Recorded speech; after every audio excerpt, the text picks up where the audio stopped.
You're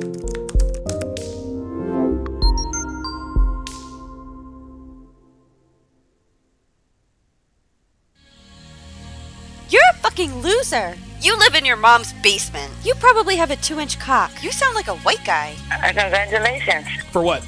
You said you got a girlfriend. You're probably a virgin. So that's a no for Netflix and chill? Fuck you.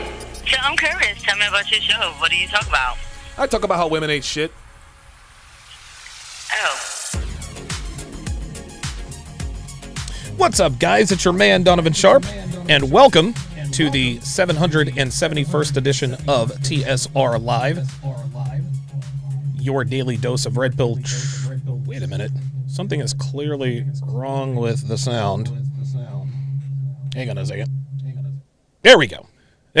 Sorry about that. Anyway, welcome to... Let's start that again. What's up, guys? It's your man, Donovan Sharpe, and welcome to TSR Live, your daily dose of toxic masculinity. It is good to have you guys in today. As always, we are multi-streaming, multicasting, megacasting live simultaneously to Twitch, Facebook, YouTube, mgtow.tv, manosphere.tv, DLive, and of course, in crystal clear, high-resolution 4K to Sharpe Stream. So wherever you're watching from, however you're watching, wherever you're watching from, thank you for making the Sharpe Reality Live a part of your daily routine. It is Wednesday, August 25th of 2020. It is good to have you guys in this afternoon. Shout out to my Sharpe Stream guys. Dre Raven, Apollo 137, Hellfong, Hemlar, Sirius, Damian Hanma, Kyle 2020. Shout out to all of you guys. Shout out to all of you guys in the YouTube chat. Ice Dragon Kid, Dre Raven, James Martinez, who has booked his flight to Dallas. I actually got your text, James. I got your text. I promise I'm not ignoring you. It's just things are a little bit crazy right now. But shout out to him, George Matheson, Clifford Charles, IDK, a.k.a. I don't know, Ice Dragon Kid, Tricky Trini, of course, with the rest in peace RPN. Hang on a second, guys. There we go. All right. Good stuff. Had to turn down the AC. Yeah, something's going on with my sound where it echoes. I think it might have something to do with the software change, but I'm having an issue that I've never had before. So at this point in time, I am doing just a little bit of a workaround. Stick around, guys, after the show. I will be doing my live dating show breakdowns right after today's show. We're going to be doing Temptation Island Season 3 and, of course, Love Island, the UK version. Love Island, the UK version. At the end of the show, I am also going to premiere the very first episode of Savaho. That's right. I'm going to premiere the first episode of The Adventures of Savaho tomorrow. Tomorrow, I will premiere the second episode of The Adventures of Savaho, which, of course, has a cameo by one Rollo Tomasi.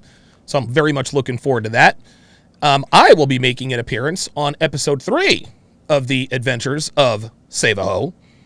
That episode's not going to be done for about 6 to 8 weeks, but I'm looking forward to seeing how that came out. Shout out to Kevin Savo. Appreciate that. Guys, please be sure to like, subscribe, and share. Make sure that you hit the bell. Make sure that when you hit the bell, you hit the word. You enable all of the notifications. A lot of guys wonder why. I apologize for this. Okay, so I can't find my. All right. So I guess we're gonna freestyle it today. Oh no, wait a minute. A lot of guys wonder why they're not getting notifications that my show has gone live. That is because you have not enabled all notifications. So when you hit the bell, be sure to enable all notifications, and you will be notified immediately when I go live. If you download the Sharpe Stream app, you will also be notified when I go live. So in the event that YouTube maybe, quote unquote, forgets to notify you that I have gone live, you can be rest assured that Sharpe Stream will definitely keep you in the know in terms of when I am going live. So you can download the Sharpe Stream app at sharpestream.com. That is SHARPE.com. And there you will find the downloads for the iOS and Android version. Doesn't matter if you have an iPhone or an Android. Doesn't matter if you have an iPhone or an Android. You can watch the dating show breakdowns for free, live in real time, by downloading the Sharpe Stream app as well. Couple more things here, guys. Be sure to get your hands on my free ebook, 16 Ways to Immediately Disqualify Her for a Long-Term Relationship. This ebook contains the very best advice a man can have in terms of which women to stay away from. There are 16, no bones about it, guaranteed deal breakers if a woman has any of these characteristics. Most guys who get cheated on, they never see it coming. And it's because 100% of them miss these obvious signs that he should never have committed in the first place. Do not be that guy. Get your hands on the book, guys. It's absolutely free. There's no excuse. Go to donovansharpe.com/newsletter. Plug in your very best email, and the book is yours free of charge. You're welcome. If you want access to my premium content, become a patron at patreon.com/donovansharpe. There you will find my entire archive from the very first episode, Sharpe Shorts, Q&A, videos banned from just about every platform out there, access to Sharpe Stream, as well as huge discounts on courses. Patrons also have the option to upgrade their memberships to get access to the podcast versions of my live stream in both video and audio, so you can watch at your leisure or listen on the go at the gym or at work. Make sure you use earbuds, otherwise you will lose your job listening to guys like your boy. Podcast versions are free of all the small talk, all the jibber jabber, all of the shilling and the grifting. So if you just want the steak and potatoes without all of that extra stuff, upgrade your membership today at patreon.com/DonovanSharpe. Obviously, today's episode, for the rest of the week, these episodes are going to be dedicated to Red Pill Mike. May God rest his soul. We lost Red Pill Mike a couple of days ago. And if you guys want to know what happened, I did a live stream on it. I got a little bit emotional. And that is definitely something that's definitely something I didn't think would happen. But somebody's calling me. I wonder who it is. Kevin Samuels is giving me a call. He's on vacation, by the way. He's on vacation, but yeah, I'll get back with him a little bit later. Better Kevin Samuels than Tevin Manuels, right? Better Kevin Samuels than Tevin Manuels. Good stuff. Again, fantastic show for you guys today. I will be opening up the phone lines today. To get your take, to get your opinion on today's topic. I will be opening up the phone lines. A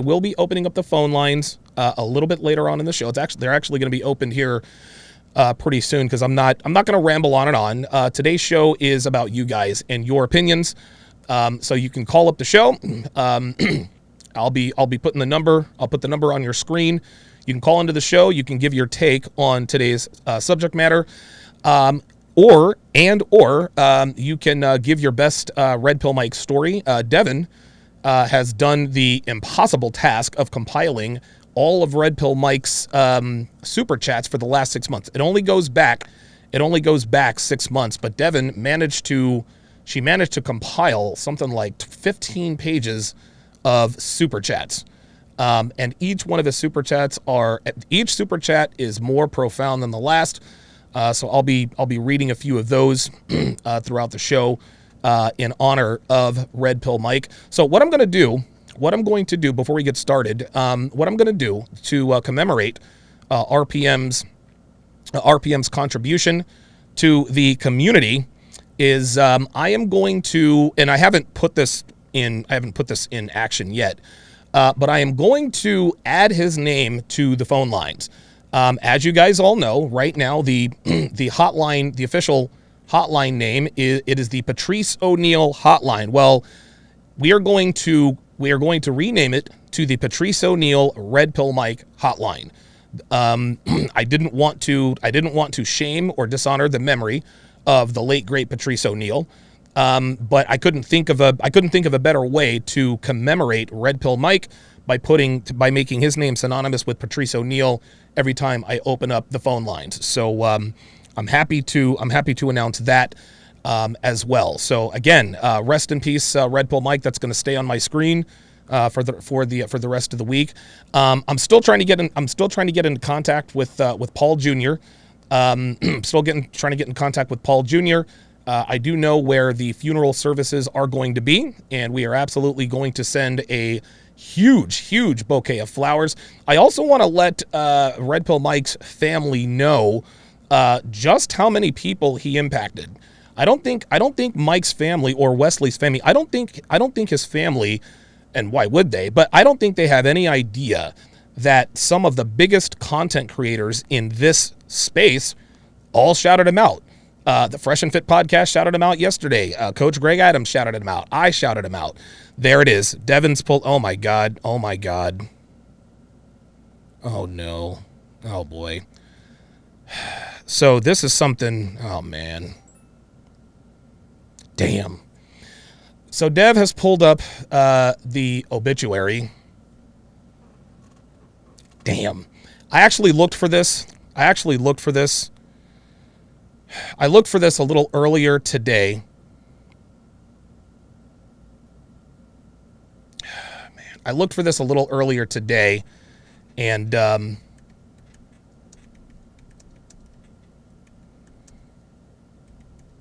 looked for this obituary a little earlier today, and like every time I checked it, I didn't really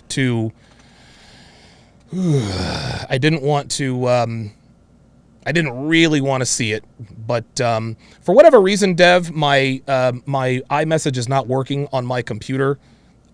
So actually, hang on a second. I'm gonna try to pull this up as best I can. Dev, if you would, I don't know why my iMessage isn't working. I apologize, guys. I don't know why this isn't working. Dev, tell you what, Dev. Here's what you need to do: copy the link to the obituary, and I should be able to paste it right into whatever I'm doing. So go ahead and copy the link to the obituary. Don't send it to me, Dev. Don't send it to me. Just copy the link, and then I will paste it. Okay? Or you can put it in the Sharpe stream chat. Either way. Okay, so let's see if I can pull this up here. Oh man, there it is.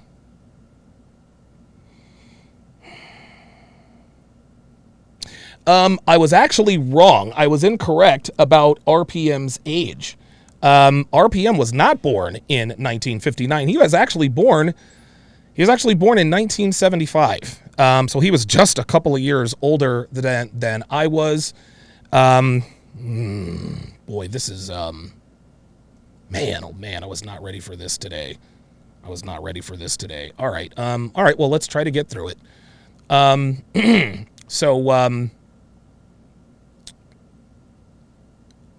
So he died at 46 years old. 46 years old. For whatever reason, I thought he was 62. All right, let me get it together. So Wes A.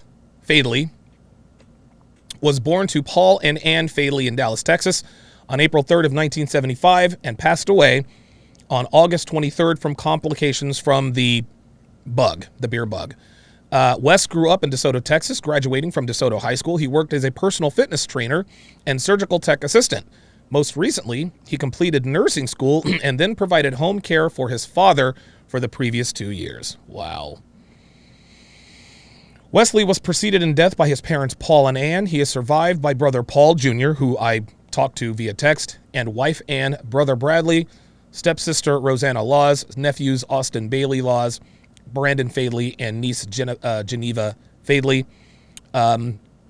The memorial service will be on Friday, August 27th, which is 2 days from now, at the West Hurt Funeral Home with Reverend Kevin Stamke officiating. Man, I did not want to see, like, it's weird, man. Like, when I was looking for this, I was like, you know what? I want to see it, but I didn't really want to see it. But what you guys can do, man, is, you guys can send a card to show your sympathy to the family, or you can plant a tree in his remembrance. So there are multiple ways. Dev and I, we're gonna send a card. We're gonna send a huge bouquet of flowers, and I think I want to plant the tree in his remembrance. I think that's what I want to do. We're going all the way, man. We're going all the way. Damn, dude. Damn. I did not want to see this. I actually looked this up. I looked this up like maybe 2 hours ago, and I was hoping I wouldn't have to see it. But there it is, man. There it is. So rest in peace, Red Pill Mike. You will certainly, you will be missed. And yeah, I didn't realize he was only 46 years old. For whatever reason, I thought he was born in 1959. Maybe I got my wires crossed there, but 46 years old, man. That is incredible. That's incredible, man. Wow. So what I'll do is I'll put the link. I'll put the link up on Patreon. I'll put the link on Patreon to where you can send flowers, maybe send a card. And I can't imagine it's too expensive, guys. If you listen now, I'll tell you what. What I will do. Here's what I'll do, because we got a lot of super chat money yesterday. If you would let me know individually what you would like to do. Okay, send me an email, tsr@donovansharpe.com. And let me know if you want to send a card, what you want it to say. Listen, we'll take all of this. We'll do all of this for you, so you guys don't have to. Dude, we'll send a bunch of cards. We'll plant a bunch of trees. Whatever it is that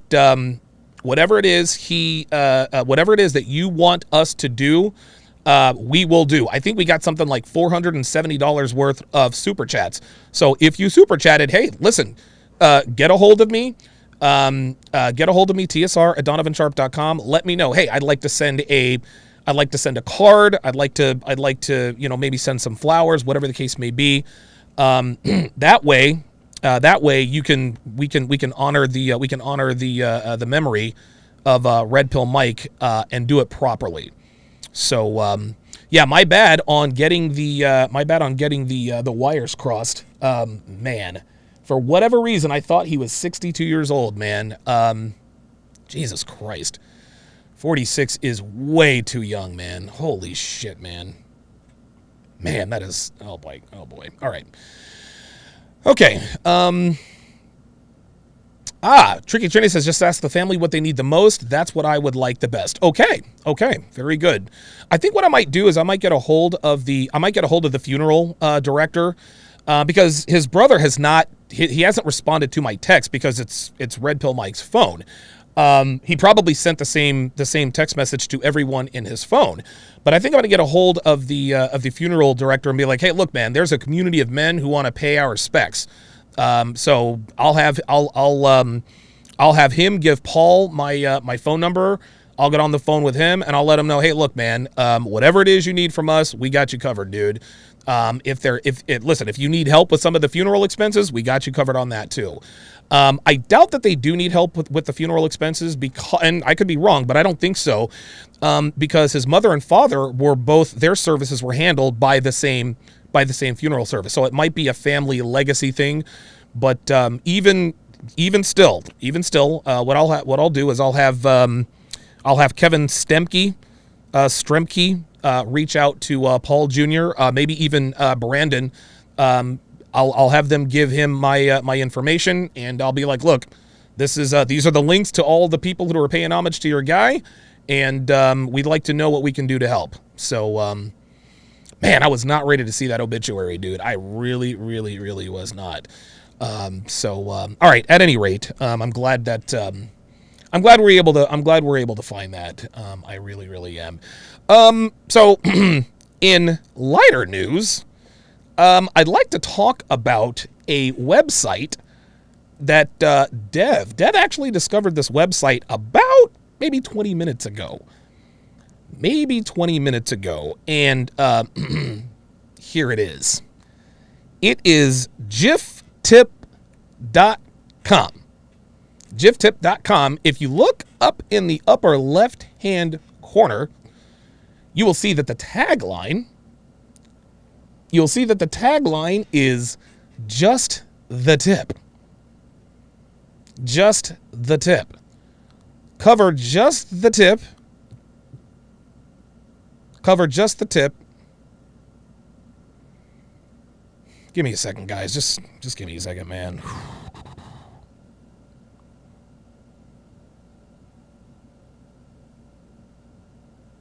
All right. I'm good. I'm just, it says, cover just the tip. Say hello to blowjobs. Oh, boy. Fact, it says, no pill or diet can make sperm taste good. Not even pineapple. For BJs with sperm-free happy endings, play the video. Now, this is just a demonstration. So basically, you get 4 GIF tips for free. So what this is, guys, is this is a, what it is it's just a, you know what? I can play the video because even though there are phallic looking objects, it's not actually a penis. Now, there are penises on the website. We don't want to show that. But hold on a second. Let me, what I'm going to do, hold on just a second, guys. I'm going to kill the, I'm going to kill the display capture for just a little bit, just to make sure that we can be safe here. Okay. All right. I think we can be safe here. So what is on your screen? Is really just kind of a balloon animal, as you guys can see. It's a balloon animal. And let me see if I can turn on the sound here. And hopefully it's not too loud. So this is how GIFtip works. Oh, wow, that's loud.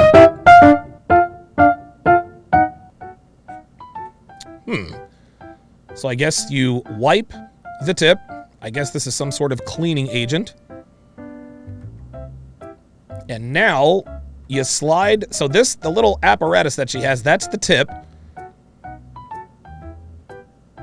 So I guess it's supposed to adhere to the tip of your you-know-what. Okay, I guess you're pressing it in. Now you slide that off. Oh, there's a sperm pocket. Look at that.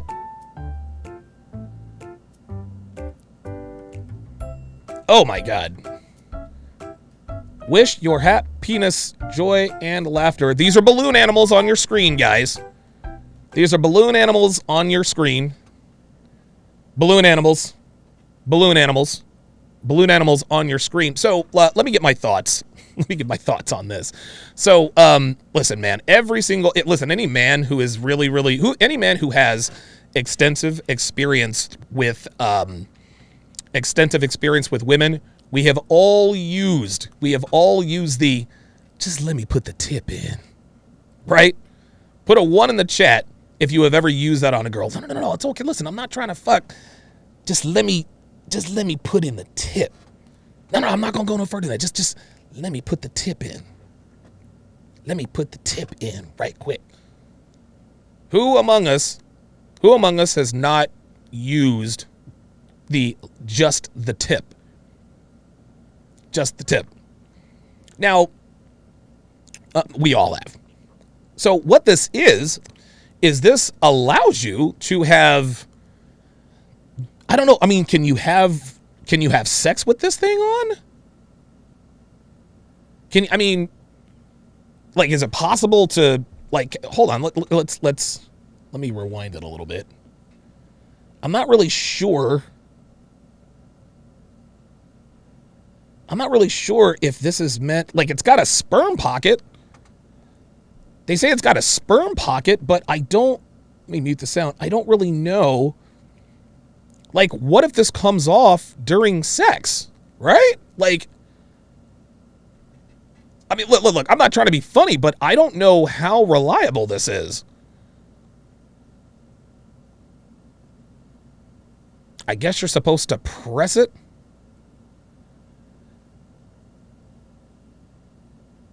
Okay. So that's the sperm pocket. I don't know how effective this is, guys.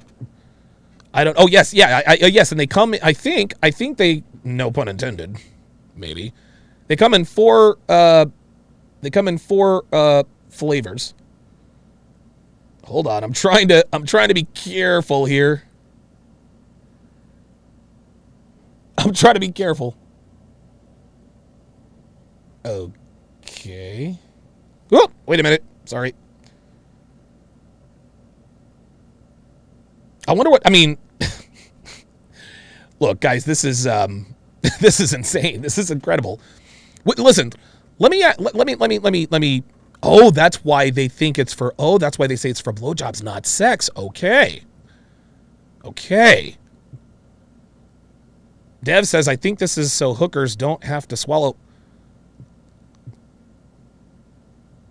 You can't have. Hold up. Hold on a second. See, now I got to do some research. Hang on a second.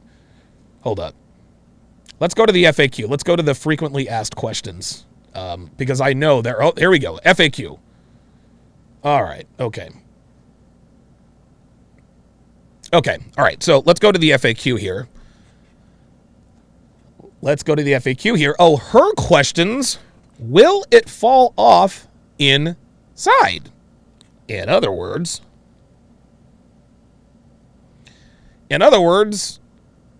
will it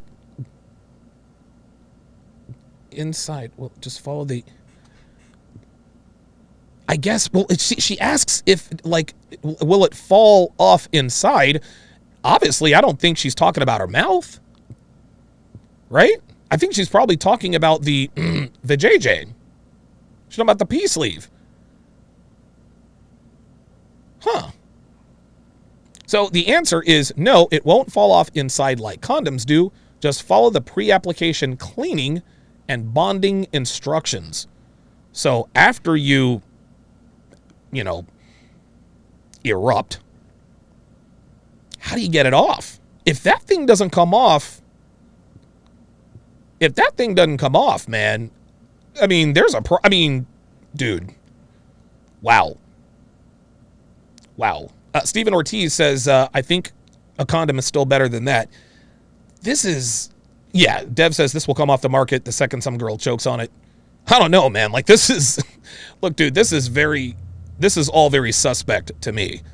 I can't imagine, because, dude, condoms fall off and break all the time. We're expecting this little oval thing or whatever. Here's another one. Is it safe for pregnancy/STD? No. This requires government approval. Govern yourself accordingly. Jif tip is the uncondom used for oral pleasure, urinary incontinence only. There it is. So it's only for Bobby Joes. Look, man. Well, hold on. Let me read the rest of these questions. Dude, you cannot make this stuff up. This is incredible. Oh, here we go. Are there now we're on his questions. Are there different sizes? Answer: like scarves and beanie hats, Jif tip covers the critically important manhole. One size fits most. Okay. Does removal hurt? That's what I'm trying to find out. Oh my God, Sony Michel got traded to the Rams? I just got an update from my man Miami J. Oh, we still need 7 for our fantasy football. We got to get that going too. So does removal hurt? It says removing Jif tip can be a little sensitive the first time, especially if he is uncircumcised. Check out the Jif tip removal oil. Very good marketing. I like that. I like that. Because if I were to get this, I definitely have to get the oil. History of will it work for me? That's the other question. Pinch the tip shut, then slowly urinate until the urethra is full but not uncomfortable. Drain the urine into a what? What the hell? What is it made of? A sterile, impenetrable, stretchy, allergen-free, skin-like polyurethane film coated with skin-safe adhesive. Oh boy. Oh boy. When to apply? Apply 10 to, 20 minutes in advance, even while still soft. Be sure to pee first, or you'll have to start all over. Oh boy. Okay. All right. I've reached a verdict here. I've reached a verdict here. What this is for, this is not for men. This is not a product for men. This is a product for women. And the reason why this is a product for women is because this is removing the act of swallowing a man's load. That removes the act of swallowing a man's load. Removes swallowing. Sorry. Wrong answer. Wrong answer. Wrong answer. Look, check this out. Check this out. Swallowing, listen, Bobby Joes and swallowing, those are two of the most submissive things a woman can do. Okay? Swallowing and Bobby Joes are two of the very most submissive things a woman can do. Allowing a man to go backdoor, that's the other. That's the other. Right? Those are the things. As far as I'm concerned, what good is a blowjob if there's no chance that she'll... Like, dude, real talk, man. If a girl is turned on enough to... And listen, man, I've had girls want to, pleasure me down low, but would not swallow. It doesn't really happen that often, but it does happen. Ice Dragon Kid says this is punishment for men. 100%. Where's the benefit for the man? Where's the benefit for the man? Dude, listen, man. Listen, if you really want to know whether or not a girl really, really likes you, tell her to swallow. You don't say, will you please swallow? Nope. Mm-mm. And Devin never, ever, ever knows when I'm going to make her swallow. Ever, ever, ever, ever, ever. She never knows. We will be having bedroom action. I'll pull out, and I'll just tell her swallow. And she does it. Not to put her business out there on Front Street, but let's keep it real. You all knew that she was doing that anyway, right?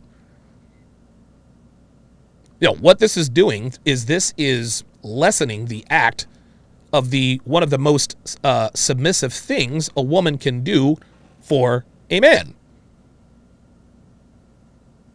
Let me think of a male equivalent. So come up with the male equivalent for this GIFtip.com. Right. So the GIFtip, quite literally, what the GIFtip does is this doesn't require a woman to swallow a man's load. Men aren't buying this. Men are not buying this at all. I don't know a man who would buy this. This is strictly a product for women. And any man who buys this, any man who purchases this product, I can guarantee you their relationship is on the rocks. Danny Arnold says, swallowing is necessary. This product is treasonous against the manosphere. Real talk. Like this, look, this is an act of war. This is an act of war. A woman swallowing your baby batter, that is a rite of passage. A woman who swallows your baby batter really, really likes you. You want to know if a girl really, really likes you? You want to know if she likes you? She'll swallow the baby batter. And she won't think twice about it. She will not think twice about it. When Devin is giving me a Bobby Joe, and I think I'm pretty close to blowing my load, like, I kind of shake a little bit because I'm holding it back. You know what Dev does? I'll tell you what she doesn't do. She doesn't go like, oh no, here it comes. Nope.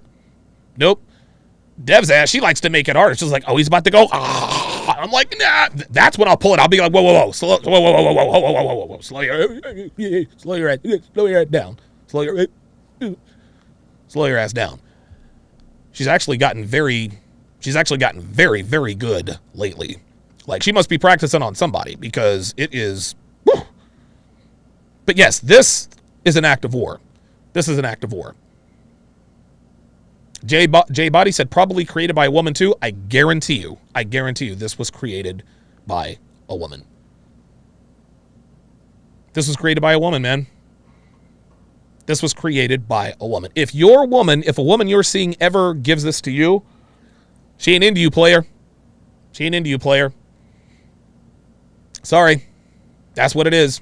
That's what it is. Dude, I would say relationship-wise, you know what? It's funny. I've been in a lot of relationships, exclusive relationships.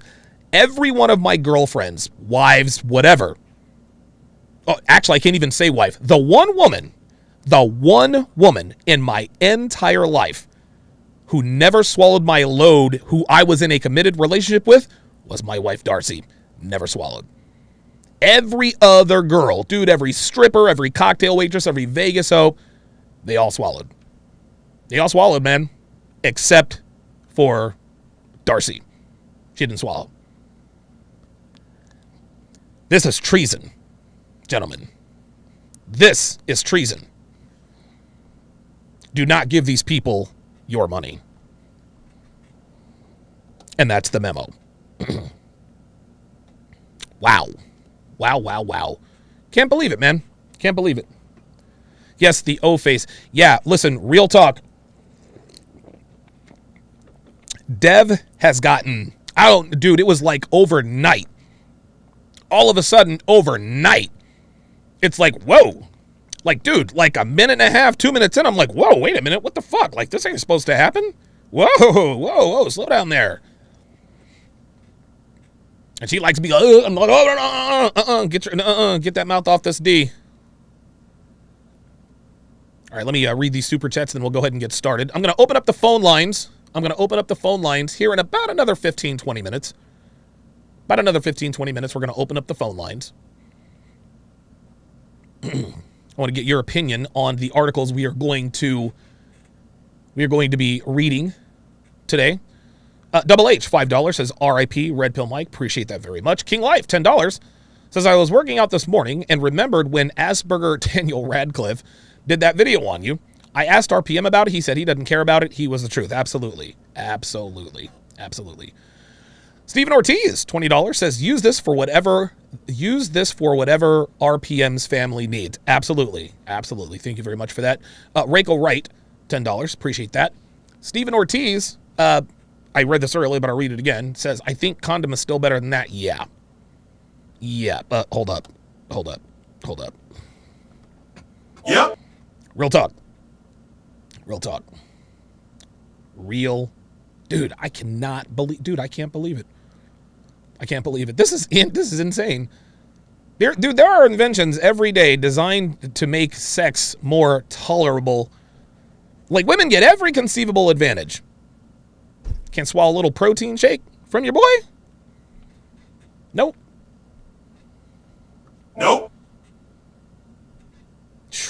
Man. Will I get this product? Nope. But you're still gonna swallow. Yep. Real talk. Yes, Lair Signal 94 says this is Sparta. Damn right. Quick announcement. Real quick announcement while I'm thinking about it. Yes, I'm going to be doing my live dating show breakdowns at the conclusion of this show. And then I am going to live stream my workout today. I was a little bit lazy getting out of bed this morning, so I did not do my morning workout, which is upper body. So I'm going to do my morning and evening workout this evening. Probably do it at like 5:30. I'm only going to be live streaming my workout videos to my main channel only until the end of the week. But I will still be live streaming them from my alternate channel. You can look for Donovan, Sharpe, etc. Dev, if you're in the chat, if you're in the chat, put the link to my backup YouTube channel called Donovan, Sharpe, etc. That's where I'll put all my extracurricular activities, the TSR tunes, Save a Ho, etc., etc. The meat and potatoes will be found here. And shout out to Kevin Samuels because he actually put me on this. He's like, yo, listen, like the workout videos, but you're confusing the algorithm. You're confusing the algorithm. YouTube is trying to figure out who you are. And they're like, well, wait a minute. Now you're doing workout videos. When talking about, so totally understand. So I'm gonna do a few more workouts on the main channel. Then come next week, I will start doing them on Donovan, Sharpe, etc. I'll make the announcements on the main channel, but that is what we will do. All right, so let's get a little bit more serious here. So, as you all know, there was a. Let me think. I gotta find an original way to say this. There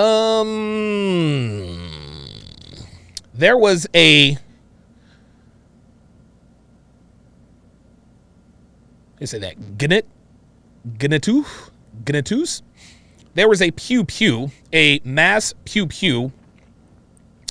There was a mass pew in the UK, and so obviously this person identified himself as black pill or an incel, whatever the case may be, and so this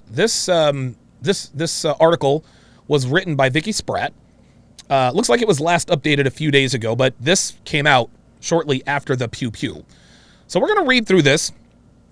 There's another article that might dust up. There you go. Thank you, Rolo Tomasi in the house. Appreciate that very much. Thank you, Rolo, for bailing me out of that. But there is the general consensus of this is that they're going to try to paint black pill guys in with who we are. And I'll tell you this. I'll tell you what. This is not going to be about, MGTOW dictionary. I'm not going after him. I'm not going after any black pill guys. I'm not doing that. But what I seek to do here is to sort of clue you guys in on how the world views our community, the men-centric universe, as Kevin Samuels puts it. So what I'm going to do, so the name of the article is What is the Black Pill Movement, the Dangerous Belief System that Radicalizes Young Men. So let's go ahead and read it here. On the 12th of August, a 22-year-old man named Jake Davison, delict his 51-year-old mother, Maxine. He then left his house with a nugget. Just after 6 p.m., officers from Devon and Cornwall police were called to a serious dust-up incident in Biddick Drive in the Keam area of Plymouth near River Tamar. Officers were on the scene. Officers arrived at the scene within 6 minutes, but by then, Davison, an apprentice crane operator, had also red-rummed a 3-year-old girl. Oh my God. And her father. Oh my Jesus. He progressed down the street and pewed more local residents, a man and a woman. They were both being treated in the hospital for non-life-threatening injuries. Very good. According to the reports, Davison then left Biddick Drive and began pewing at people nearby Parkland. Police have confirmed there he red-rummed. Hang on a second. He red-rummed, pardon me, red-rummed 59-year-old Stephen Washington. He then pewed and fatally injured Kate Shepard, 66, in nearby Henderson Place before turning the nugget on himself, police have said. It is the worst pew event in Britain since 2010 when taxi driver Derek Bird red-rummed 12 people in Cumbria. Davison was a licensed fire ants holder who used a legally held nugget shot to carry out these red rums. As things stand, the red rums are not being referred to as a T-word incident, but questions ought to be asked about why he is not deemed an extremist. Why? Well, what does Davison have in common with masked Red Rummer Elliot Rodger, who in 2014, at the age of 22, Red Rummed 6 people and injured 14 in a abbing and pew-pew spree in California before deleting himself? Rodger was a self-described incel, short for involuntary celibate. Before he passed, he uploaded a racist and misogynistic manifesto and a YouTube video detailing his hatred of women, claiming that he had no choice but to exact revenge on the society that had denied him sex and love. In the years that followed, there was a string of similar attacks as Rodger became something of a figurehead for the incel movement. In 2018, another incel named Alec Manassian red-rummed 10 people after plowing a van into pedestrians in Toronto. He expressed admiration for Rodger before his attack. In 2019, Brenton Tarrant red-rummed 51 people, Jesus Christ, at 2 mosques in Christchurch, New Zealand. He had also published a so-called manifesto full of misogyny, racism, and xenophobia. Just last month, 21-year-old Trace Genko, another self-described incel from Ohio, was charged with plotting a mass pew-pew targeting women in the university sororities. I actually talked about that they had thwarted that. They thwarted that. In the weeks before the Plymouth attack, Davison referenced toxic misogynistic internet ideologies which fall under the black pill movement. So let's stop right there.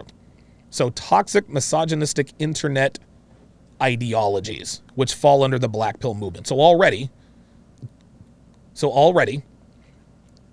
they're labeling this toxic and misogynistic. Okay. This is the most damning of everything. It says this runs adjacent to the red pill movement, which takes its name from a scene in the 1999 film The Matrix, where Keanu Reeves' character Neo is offered a choice. You take the blue pill, the story ends, you wake up in your bed and believe whatever you want to believe. You take the red pill, you stay in Wonderland, and I show you how deep the rabbit hole goes. We all know what happened after that, Agent Smith and all the rest of that. The rabbit hole, according to incels, is the reality that women are in charge of everything but take no responsibility for it. So according to incels, the rabbit hole is the reality that women are in charge of everything but take no responsibility for it. Yep. Yeah, that sounds pretty accurate to me. In my book, The 49 Laws of Sharpe, law number 18, one of the 4 pillars of feminism, is removing all authority from men, giving it to women, while simultaneously removing all responsibility from women and giving it to men. And shout out to Rollo, he's in the chat. This is exactly what he says. This is exactly what he says. Like, men, we bear all the responsibility, but we have no authority. That is one of the 4 pillars of feminism. So the rabbit hole is the reality that women are in charge of everything but take no responsibility for it. Yeah, that's accurate. That's accurate. Their victims, it continues, are discriminated against and never allowed to speak out about it. Where's the lie, guys?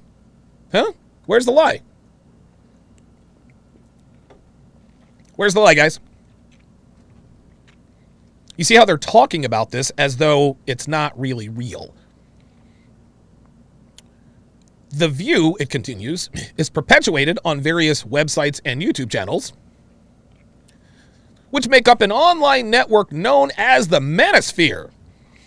Black pill, which you'll also find there, is defined by academics in a new study published in the journal Men and Masculinities as the fatalistic and nihilistic notion that, quote, it's over because, quote, inferior men have no chance of ever establishing sexual relationships with men. Now, I'm glad that they're making this distinction because they're accurate. They're accurate. Guys who subscribe to the black pill ideology, they use, well, if your jaw is this percent and, you know, measurements and da-da-da-da-da, you have no chance. What black pill guys, I think they realize this, but they want everyone to think that they don't. And that is that there are some things outside of your control that you cannot change that make you less sexually attractive to women than others. Those are facts. Okay? But on the other hand, there are things that are under your control that you can improve that will give you more opportunities with women. For whatever reason, black pill guys are not interested in self-improvement. At least that's not what I think. At least that's not what they're telling me. I get the MGTOW guys all the time. No, we preach self-improvement. Okay, listen, you do. There are a lot of MGTOW channels that subscribe to self-improvement. 100% on board with that. As far as I know, black pill guys don't subscribe to that. They don't subscribe to self-improvement. In their minds, there's nothing you can do to make yourself more sexually attractive if you're not a 6'4" alpha chad with six-pack abs, 6-foot dick, six figures, blah, blah, blah, blah, blah. Yeah, Lorenzo Rock said it, doom and gloom. That's lazy, guys. That's laziness. That's laziness. You see, what black pill guys have in common with women is they think that they deserve a woman's body. They think they deserve sexual relationships with women simply because they're men. Nope. That is not the truth. As a man, you are not owed anything. Women are born, men have to become. This is an adage as old as time itself. But black pill guys, for whatever reason, act as though, and they don't say that they deserve sex from women for nothing, but what other conclusion can you draw if they don't subscribe to self-improvement to make yourself more sexually attractive, but they're still mad that they're not getting laid? They're still mad that they're not getting laid. Well, that means that they are lazy. There are things that you can do to make yourself more sexually attractive to women. If you choose not to do them, that's fine, but you can't then complain that women aren't just throwing the panties at you. Shout out to Chuck Knobloch in the chat, says 100. Hopefully, Chuck. Chuck, by the way, can you throw the ball to first base cleanly, by the way? I'm a baseball nerd. Sad story, Chuck Knobloch. Anyway, let's continue. Davison subscribed to the YouTube channel Incel TV and had uploaded videos of himself to YouTube weeks before the pew-pewing, describing how he was consuming the black pill overdose. He also uploaded videos of himself weightlifting and recorded himself explaining his frustration about being a virgin. He regularly posted about his admiration for nuggets, particularly models that were legal to own in the US but not the UK, and spoke of his desire to move to the US or Canada. In spite of all of this, Jake Davison was not stopped. Let's just stop right there. Let's stop right there. So he uploads videos to YouTube. Right? He talks about consuming black pill overdose. He explains his frustration about being a virgin. He admires nuggets. He admires nuggets and is a self-described black pillar. They said in spite of all this, Jake Davison was not stopped. You want to know why Jake Davison was not stopped? Because the world does not give a fuck about men. It just doesn't.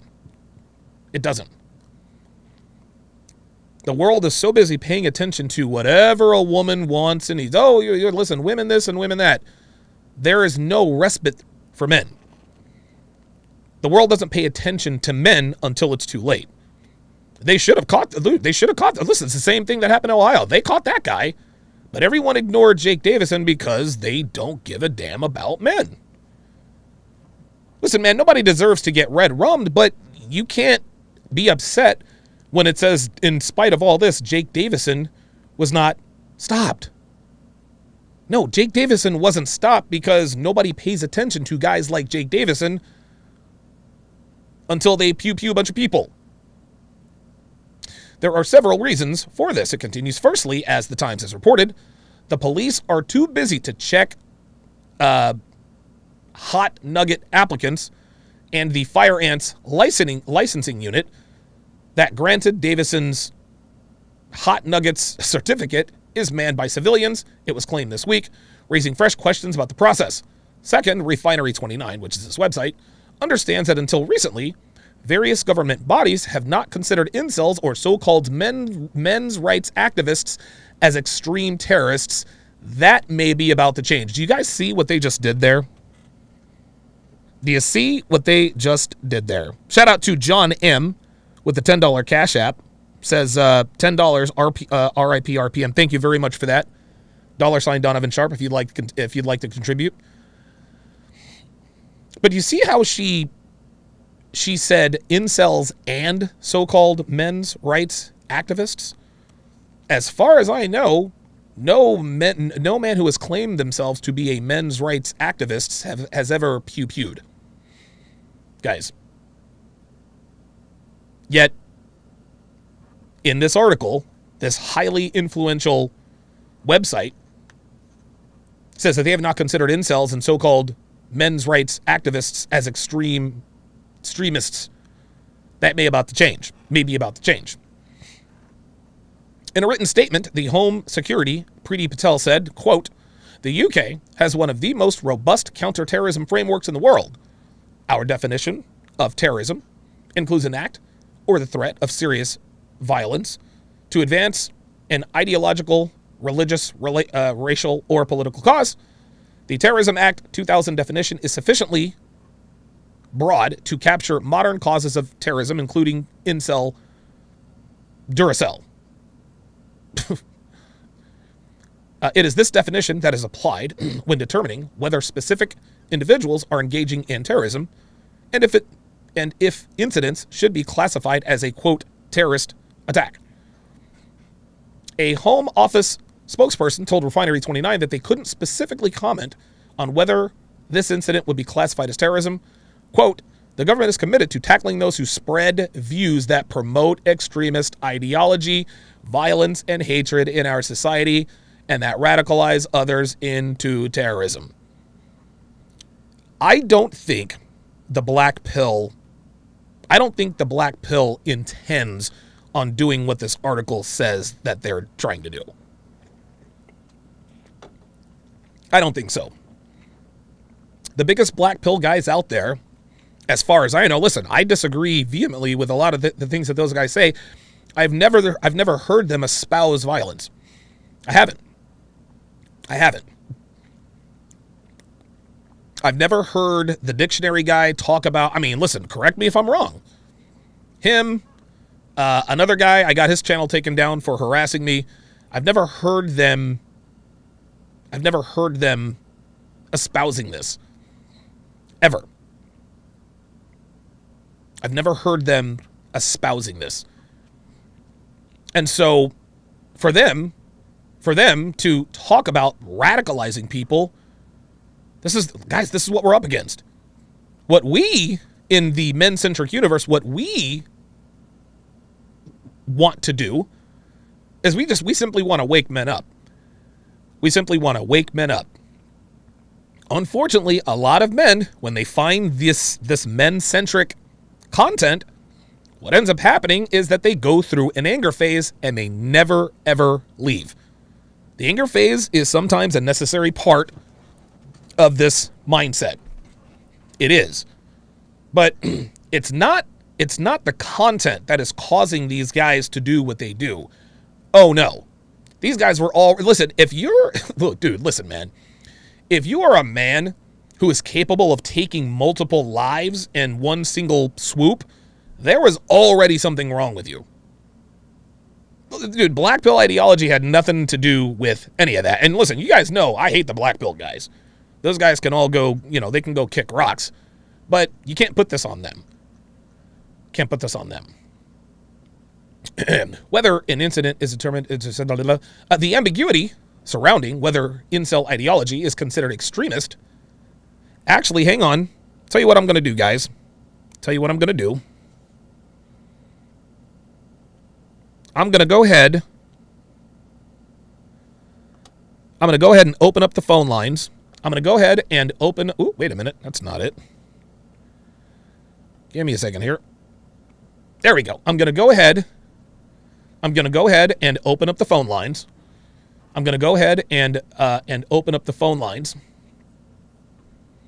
516-387-1987. That's 516-387-1987. Please keep it on topic. Keep it on topic, if you would. Keep it on topic. Call about your opinion on this, Red Pill Mike, or both. Call about your opinion on this, Red Pill Mike, or both. So what I'm going to do, let's see what we got here. I'm going to let me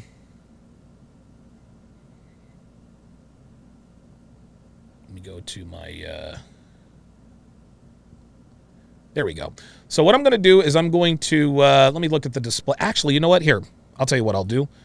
This is why I'm glad that I have this. Perfect. So I'll do this. Control C. This is a game changer here, guys. This is a game changer because I can simply copy and paste. There we go. Perfecto. Perfecto. So the phone lines are open, guys. The phone lines are open. 516-387-1987.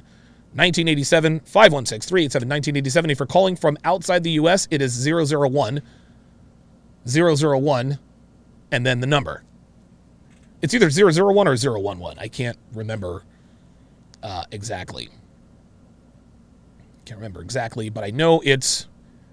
I know there's at least a 0 and a 1 in there somewhere. There's a 0 and a 1 in there somewhere. So let me shrink myself here so that you guys can see the article, and we will continue. Perfect. Excellent. The ambiguity, the article continues, surrounding whether incel ideology is considered extremist and their attacks deemed to be terrorism poses a huge problem, according to Callum Hood, head of the research at the Centra of Countering Digital Hate. Interesting.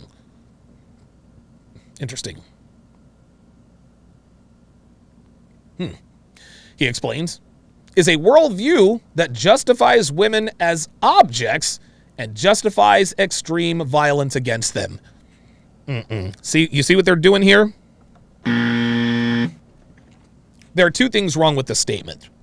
The first thing is once again, they are blending ideas together. No one here or the black pill community justifies extreme violence against women. We don't justify that. We don't encourage that. That is false. That is a lie. That is, they are purposely misleading people. They are purposely lying about people. Nobody justifies extreme violence against women. Nobody here. That is not what we do. This is 100% false. This does not exist. But going back to that first statement, is a worldview that justifies viewing women as objects. No, the worldview doesn't justify viewing women as objects. Women justify viewing themselves as objects. All you have to do is go to Instagram, and you can see that women objectify themselves. Quite frequently, I might add. Now, Red, famously on the Fresh and Fit podcast, says, well, it's because of men that men objectify themselves. OnlyFans happens because of men. So in other words, if there were no customers, then... So what Red was trying to do, she was trying to blame the market for the product. The market only exists because there is a demand for it. So when the girl gets on OnlyFans or is a P-star or does, sexually explicit content, it's the man's fault. If the market wasn't there, they wouldn't do it. Well, I'll use the same example Myron explained. If I get stopped, okay, and I got a few bricks of you-know-what in the trunk, and I tell the police officer, well, look, it's not my fault. It's not my fault. Like, dude, it's the drug addict's fault. If not for those guys, I wouldn't be having to do this. Do you think they're going to let me go? Nope. Of course not. Of course not. It's not the market's fault that the market exists. So for Red, or Monica Muniz, whatever the hell her name is, for her to try to blame men once again for the existence of OnlyFans, spicy content, strip clubs, that is disingenuous at best, irresponsible at worst. That's all there is to it. We do not justify viewing women as objects. They do it to themselves.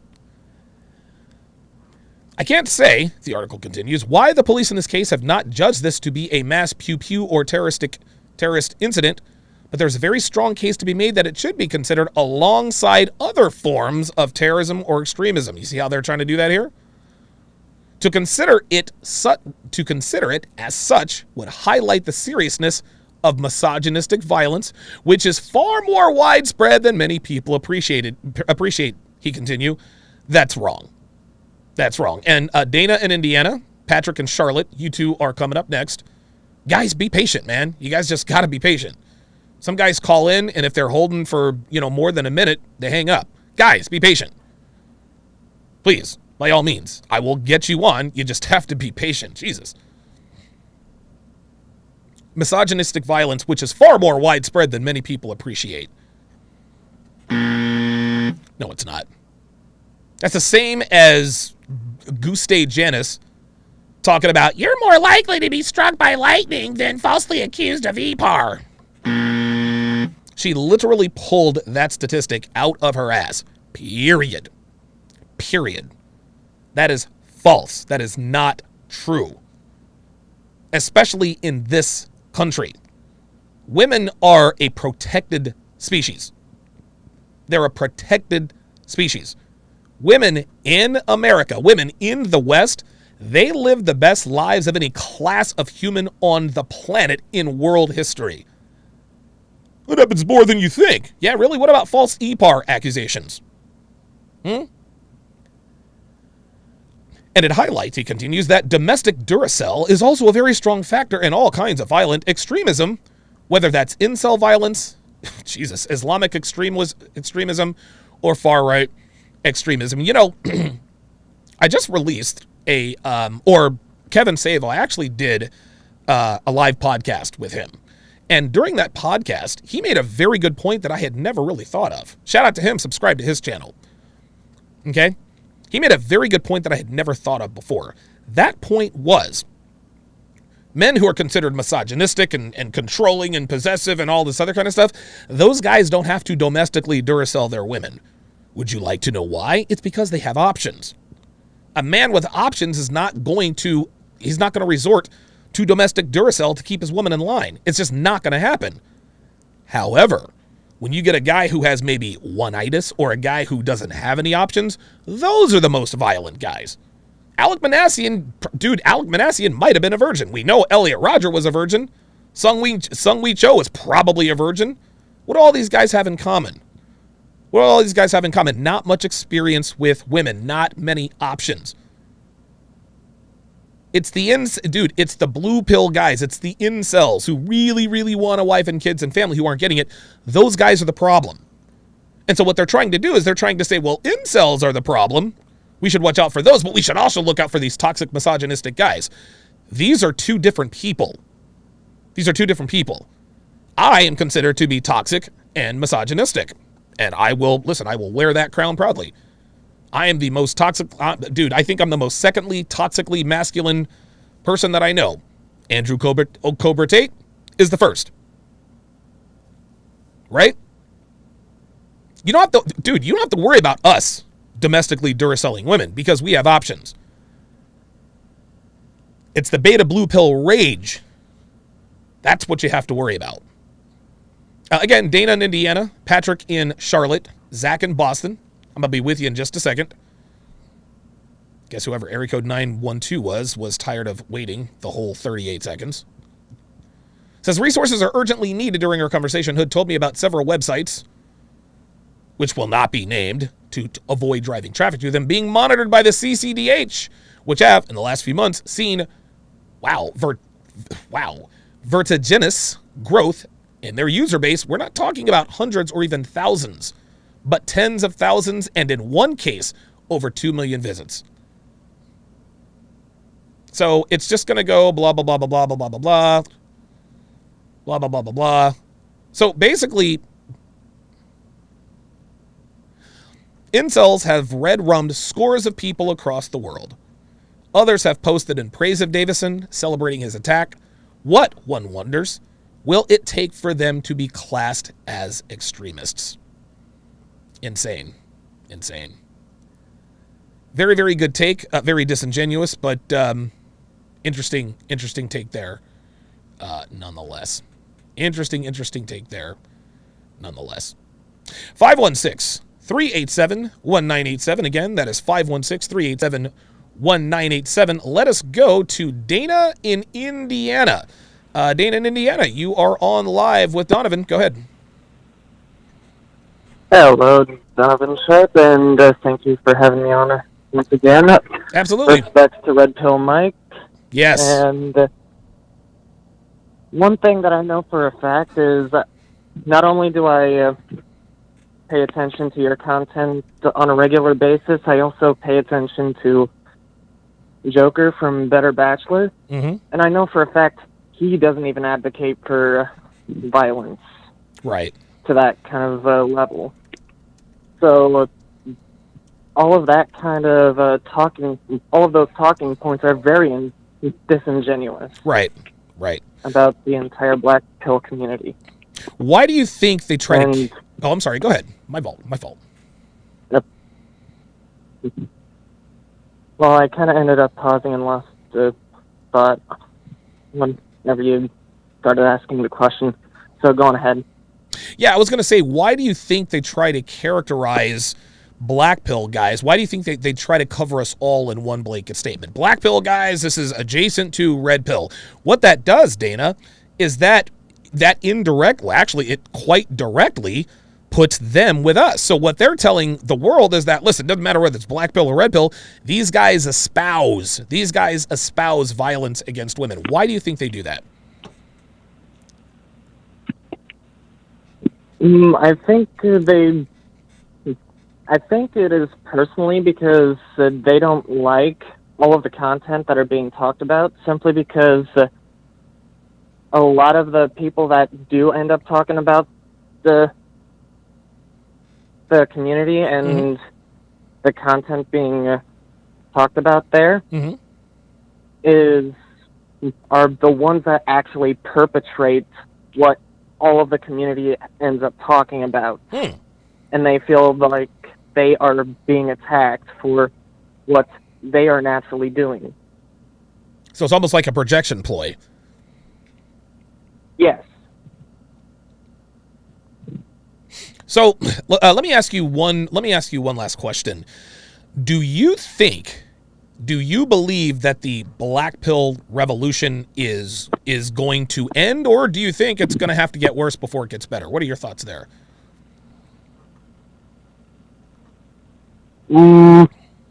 I don't think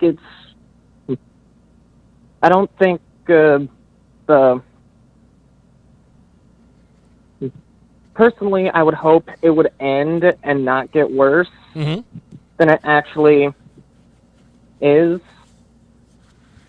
But I can't actually speak to the psyche of a lot of other men that still end up being in the beta blue pill mindset. Right. So ultimately, I would say I am personally not the person to ask that question, and I could only hope they end up seeing there are other ways to go about their lives and get better with what they want.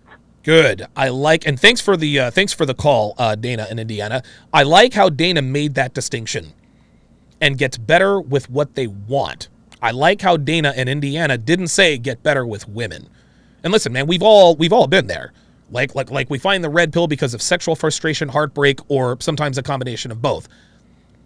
However, you consume this content long enough and you really do begin to figure out that the quote-unquote game, shout out to Steve the Dean Williams, it's not about women, it's really about you. It's really about you. So Dana in Indiana, I appreciate the thoughts there. Let us go to Patrick in Charlotte. Patrick in Charlotte, you're on live with Donovan. Go ahead. Hey, Donovan, can you hear me? I sure can. Hey, well, I'd like to dedicate this call to Red Pill Mike. Absolutely. Last time I called in, I was right behind him, and I said that I couldn't touch his influence and his knowledge. So I still can't, and let's all pay homage to him. Yeah, man. But hey, go ahead. anyway, my point, going back to OnlyFans, is OnlyFans has taken the time to prevent Gnick Kiffart, spelled backwards. Very good. Gnick Kiffart. However, they won't acknowledge the Blackpool gentleman that may be on the platform, Right. who they're really fostering. So do you think that they're really preventing red rum, or what are they doing here? If they're preventing Gnick Kiffarting, Right. but not red rumming by Blackpool guys. Yeah, to me that is a very, very interesting dichotomy, and I would actually submit this to you, Patrick. I don't really think the quote unquote other side. I don't think they're as interested in stopping the red rumming as they would have you believe. And I'll get your thoughts, but I want to give you a really good example. Before the Floyd Mayweather versus Manny Pacquiao fight back on May 2nd of 2015, ESPN ran a series of quote-unquote hit pieces on Mayweather's convictions for domestic Duracell against women, and that he had served jail time and all this other kind of stuff.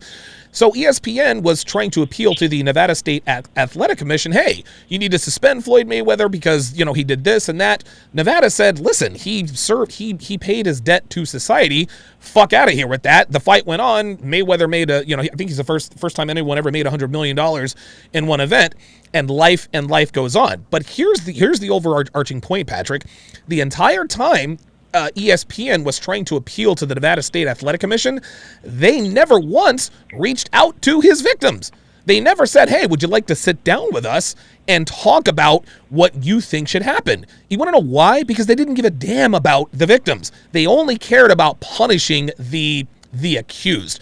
So in the same vein, as far as Black Pill is concerned, I don't think these women, these people who write these articles, I don't think they really care about the people who get red rummed. I think they are advocating to just get channels like this shut down. What say you? Yeah, and I also agree. I also don't think OnlyFans cares about people who are getting red rummed, because they're literally supporting the people who are red rumming on their platform. Oh, so you're making okay, I guess I missed that. So you think that guys who subscribe to OnlyFans are these guys who are more likely to red rum a bunch of people? Yep. Wow. That's interesting. I think I have to disagree with you, Patrick, and here's why. And you can rebuttal if you want, but I just want to bounce this off of you. The reason why, and who knows, I'll never know. Who knows? Maybe these guys had OnlyFans accounts, or maybe these guys had OnlyFans accounts, or maybe they didn't. But the reason why OnlyFans is such a booming business is because it gives men that personal touch. Like, even if they don't care if they have to pay. She is paying attention to me. But I got to tell you, now that I'm thinking about it, when you pay for attention from a woman, you really do understand the true nature of women. So while they're having a good time paying for this attention from women, they know that she would not be giving him attention if he wasn't paying. That could cause a lot of resentment, because that guy's thinking, Patrick, you know what? She's given another guy or guys all of this plus more, and they don't have to pay a cent. But I got to pay $5.99 or $6.99 a month. So I think I partially agree with you there, Patrick. I think I really do. Yeah, thanks, Donovan. I appreciate it. I think it's a culmination of, if they can't get women in real life, they have to turn to the virtual world. And to be honest with you, I think that causes a lot of resentment, despite the fact that they are, open pocketbook. I agree. Listen, I got to tell you, and thanks for the call, Patrick. I think I agree with Patrick. I don't want to say that there's a direct correlation between guys who are mass pewers and OnlyFans subscribers, but at some point, and dude, people have talked about this forever.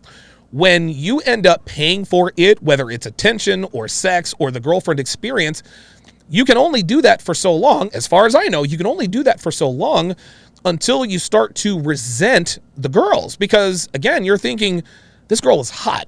Like I'm getting, okay, yeah, she's giving me all of this attention and this and that, but the only reason why she's giving me this attention is because I am paying her.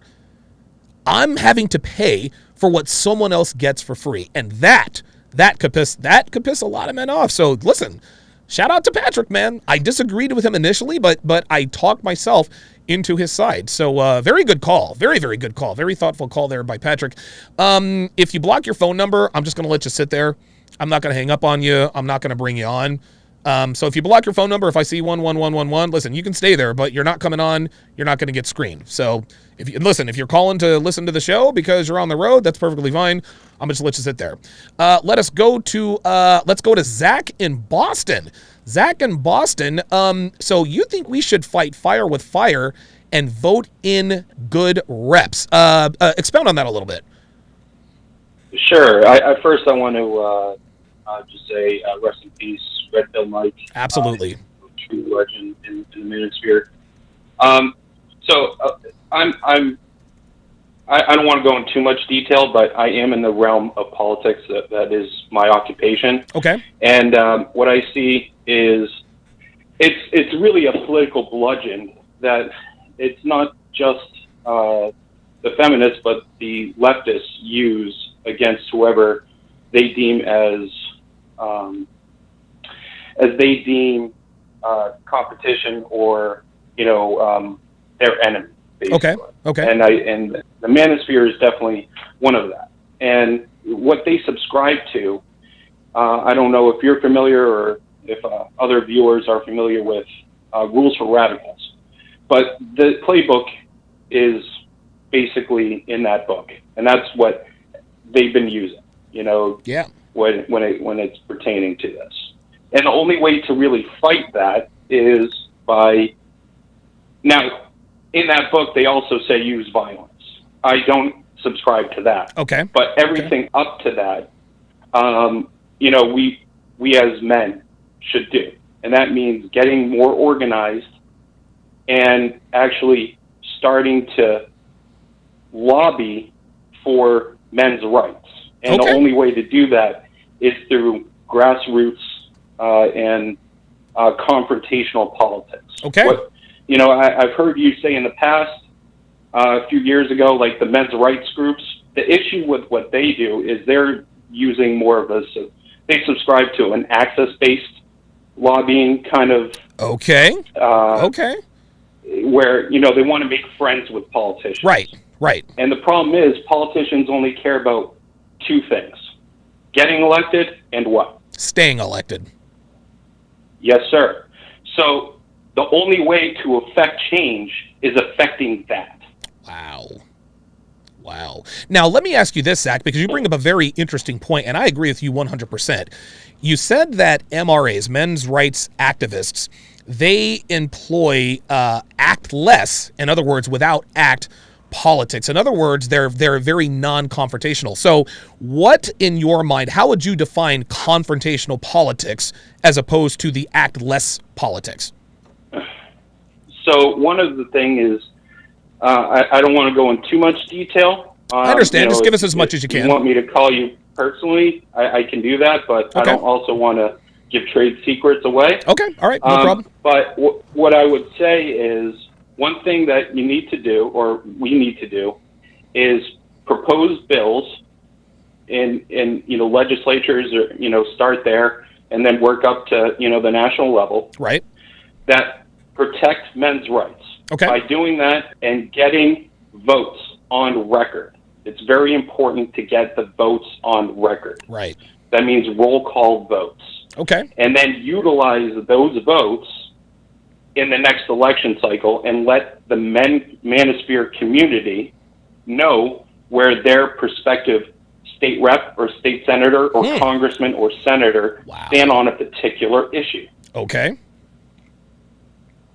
And at that point, now they can vote for what they really want to and be educated about who really is in the corner or on the side of men. Does that sound about right? That sounds exactly right. Wow. And the other thing is, it's not us telling you or you saying, hey, vote for this person because this person believes everything. Right. You're just listing the facts of, X candidate believes everything you believe, but this, the person who's in office doesn't believe in anything you believe. Wow. So it's not us telling them, it's their own decision, and folks that make their own decisions work harder for their decisions. Oh, wow. Very, very profound. Zach in Boston, excellent phone call. Excellent phone call, man. Listen, Zach, shoot me an email, tsr@donovansharpe.com, because I would really be interested in the confrontational politics.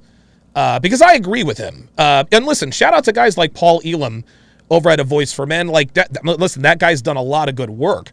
But I agree, you can't be making friends with these politicians. Like, you just can't do that because they don't have your best interests at heart. They really don't. Age of Machines, $5, says, when they make misandry a crime, then we'll talk. Ain't that the truth? Jay Buddy, $20, says, I wanted to call in on this topic, but I'm here at work. Condolences to the family of RPM. Appreciate that very, very much. Mr. Stewart, welcome to Chat Privileges. At Mr. Stewart to welcome him to the TSR family. If you would, Mr. Stewart, put your age and location in the chat in case one of us happens to be in your neck of the woods. Maybe get up with each other and have a beer. The Red Lens is in the house, says that is definitely a dangerous recipe. Donnie and the caller point, yes.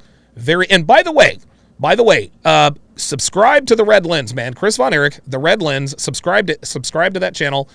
He does very, very, very, very good work over there at the Red Lens.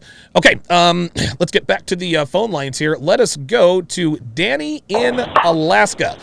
Danny in Alaska, you're on Live with Donovan, man. What's up? Yep, let me get you off speakerphone. Okay. Okay, so first of all, I'm going to mention somebody, and I'm going to mention a low-key sort of out of respect for your show. Okay. But basically, you know how the MGTOW side and the PUA side are always kind of not getting along? Right. I think that's the key to solving everything. Like, we're both on the right track, and we have half a solution. The PUA side is wrong because we can't. They outvote us. We can't solve it, but we have the power to walk away. And when we walk away, they change. Okay. And a primate who shall not be named. I think you know who I'm talking about. Sure. About you guys think he's wrong at one point, but he has some good philosophical stuff that is that he's basically explained that we need to get men to understand the solution and understand why the solution is that, and understand how to be happy without women before they can get women, because if they're not happy without women, how will they be able to get women? And then because they'll be in the rage, as you said. Right. Listen, with regards to, I guess, he who must not be named, I'll agree and I'll disagree. Those ideas don't belong to him. Okay. That guy just literally parrots. That's the first thing. The second thing is even... That's exactly what I'm saying. Oh, okay. Well, right, exactly. If I could elaborate real quick. Go ahead. You're getting my point wrong. Okay, no, go ahead. Basically, what I'm saying is that those ideas don't belong to him. He said in many of his videos before being oofed off YouTube that basically these ideas don't belong to me. Anybody who wants to parrot them. Borrow my videos. Borrow the ideal that I just want men to learn to be happy without women, because if the men stay angry, things are going to get very bad. Yes, that's very true. I think you and I might be talking about different people. Can you give me the first letter of that dude's first name? T, ends with an M. Never mind. Oh, okay. So let me. He's always talking about Nietzsche and learning and to give zero fucks and everything. Right. Yeah. Listen. Now TFM. He is not a parroter. I thought you were talking about somebody else, but he is not a parroter. TFM is one of the most brilliant He's one of the most brilliant people in terms of explaining, dude, the history of feminism, Marxism, et cetera, and listen, man, I agree with 99.9% of what he talks about. The only area where we diverge, me and TFM, is the solution. This isn't to say that his solution is bad, because guess what? The solution that he is using, and we can all make fun of him for it, it works. It works. He's never going to be accused of domestic Duracell. He's never going to be accused of EPAR. His woman is never going to step out on him. He is, he has found a foolproof way to protect himself, and he's happy with that. I don't want to take up too much of your time, so I'll just finish up real quick. Yeah, go ahead.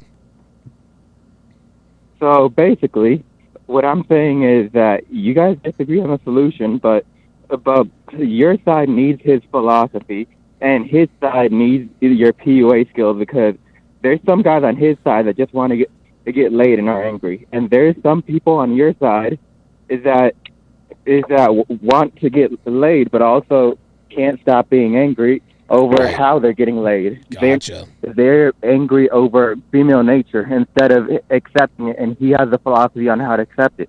Okay. All right.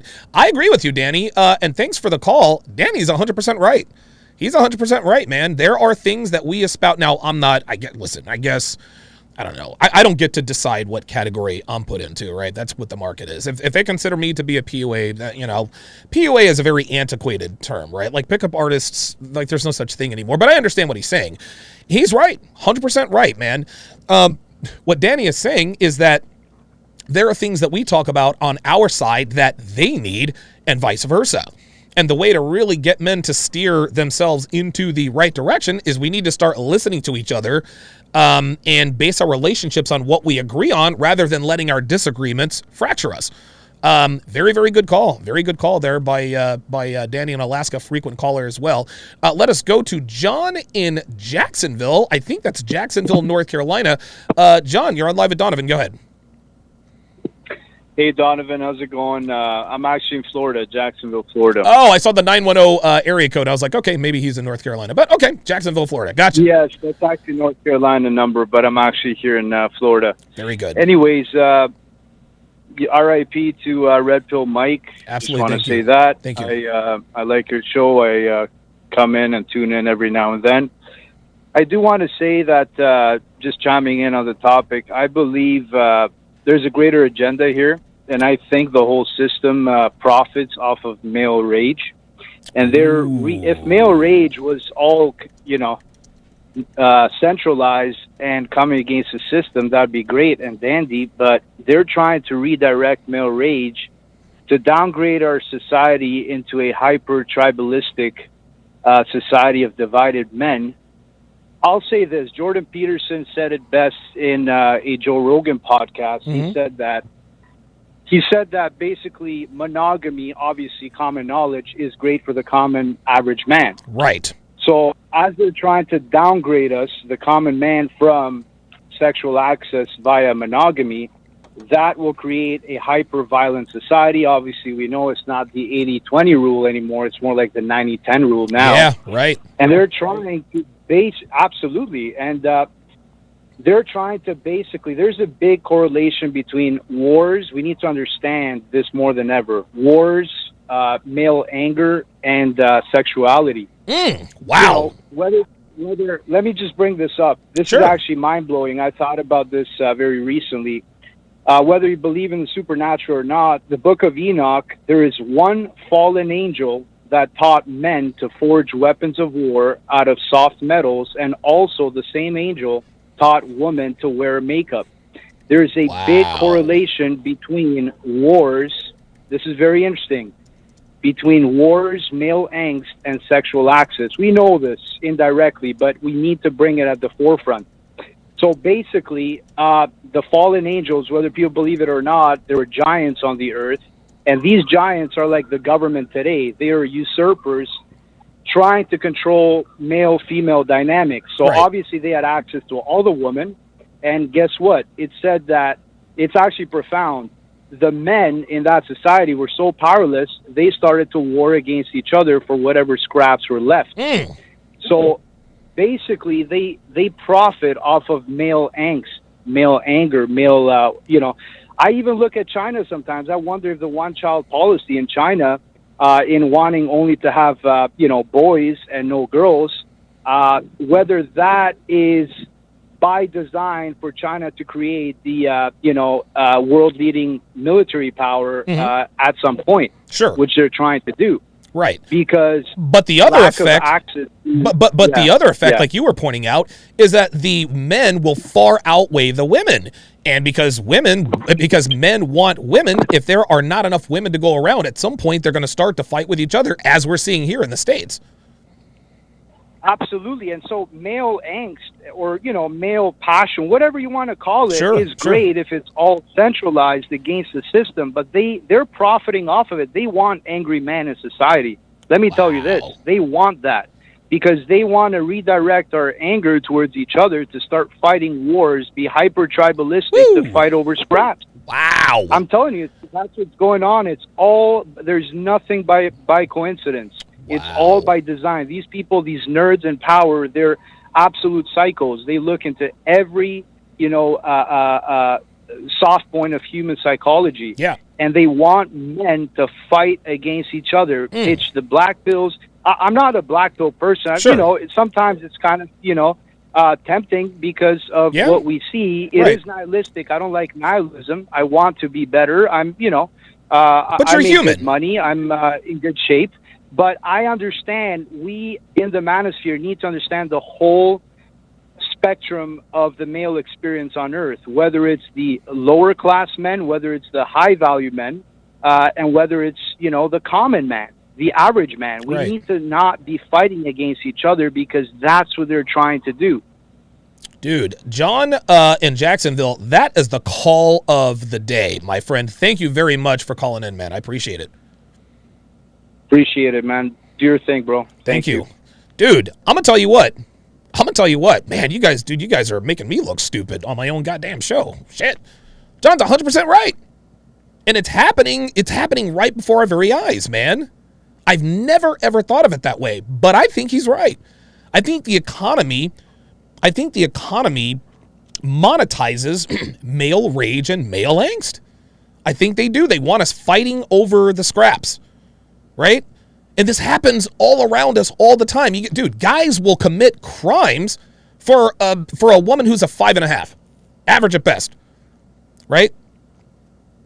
Like that like it profits off of male angst. Dude, women outnumber us in this country. But the way TV would describe it, the way social media, they would have us believe that there are more men than women. No, it is quite literally the opposite. We as men, there are less of us than there are of them.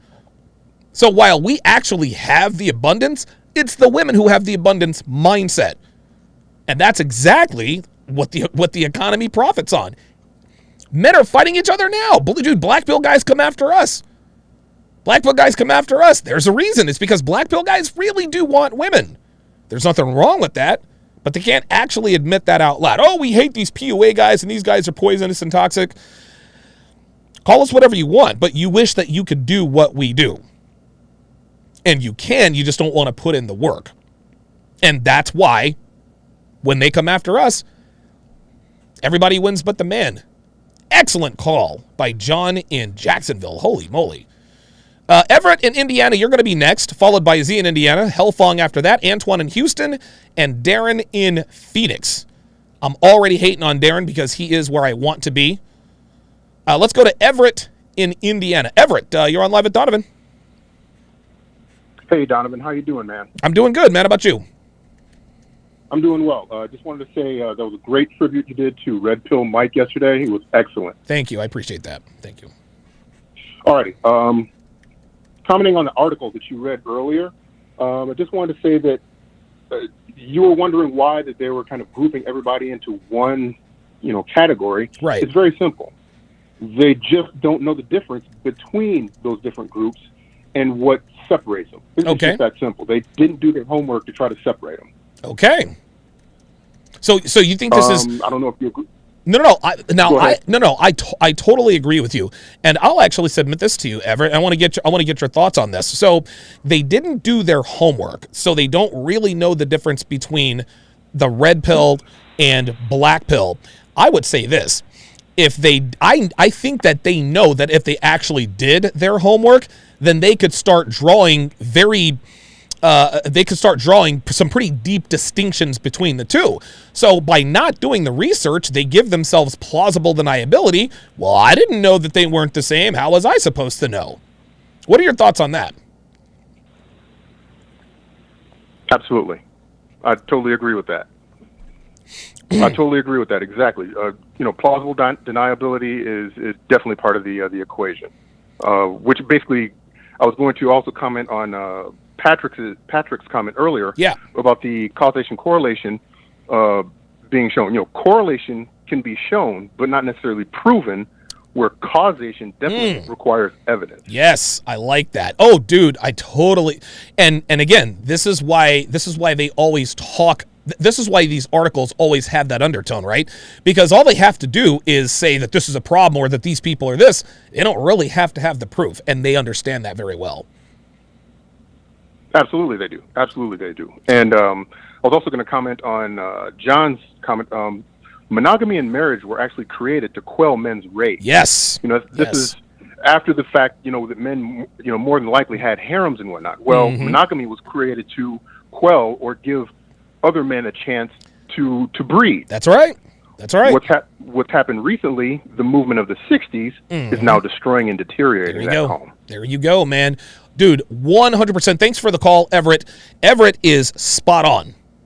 Monogamy, and Jordan Peterson espouses forced monogamy. The reason he espouses forced monogamy is because he wants to prevent guys like this guy Jake Davison, Elliot Rodger, Alec Manassian, Sung Wee Cho. He wants to minimize this stuff. Monogamy was invented to give everybody a shot. Monogamy was invented to give everybody a shot. That has quite literally been unmade. It's been erased.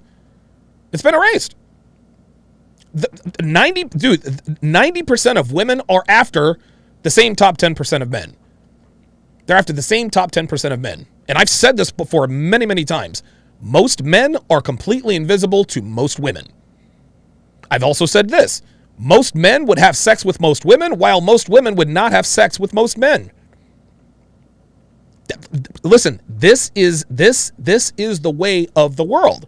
But what fourth wave feminism has done is it has given the advantage back to the top 10% of women or 10% of men. And we all talked about the 80-20 rule. I forgot who said it on the phone lines earlier. It is not 80-20 anymore.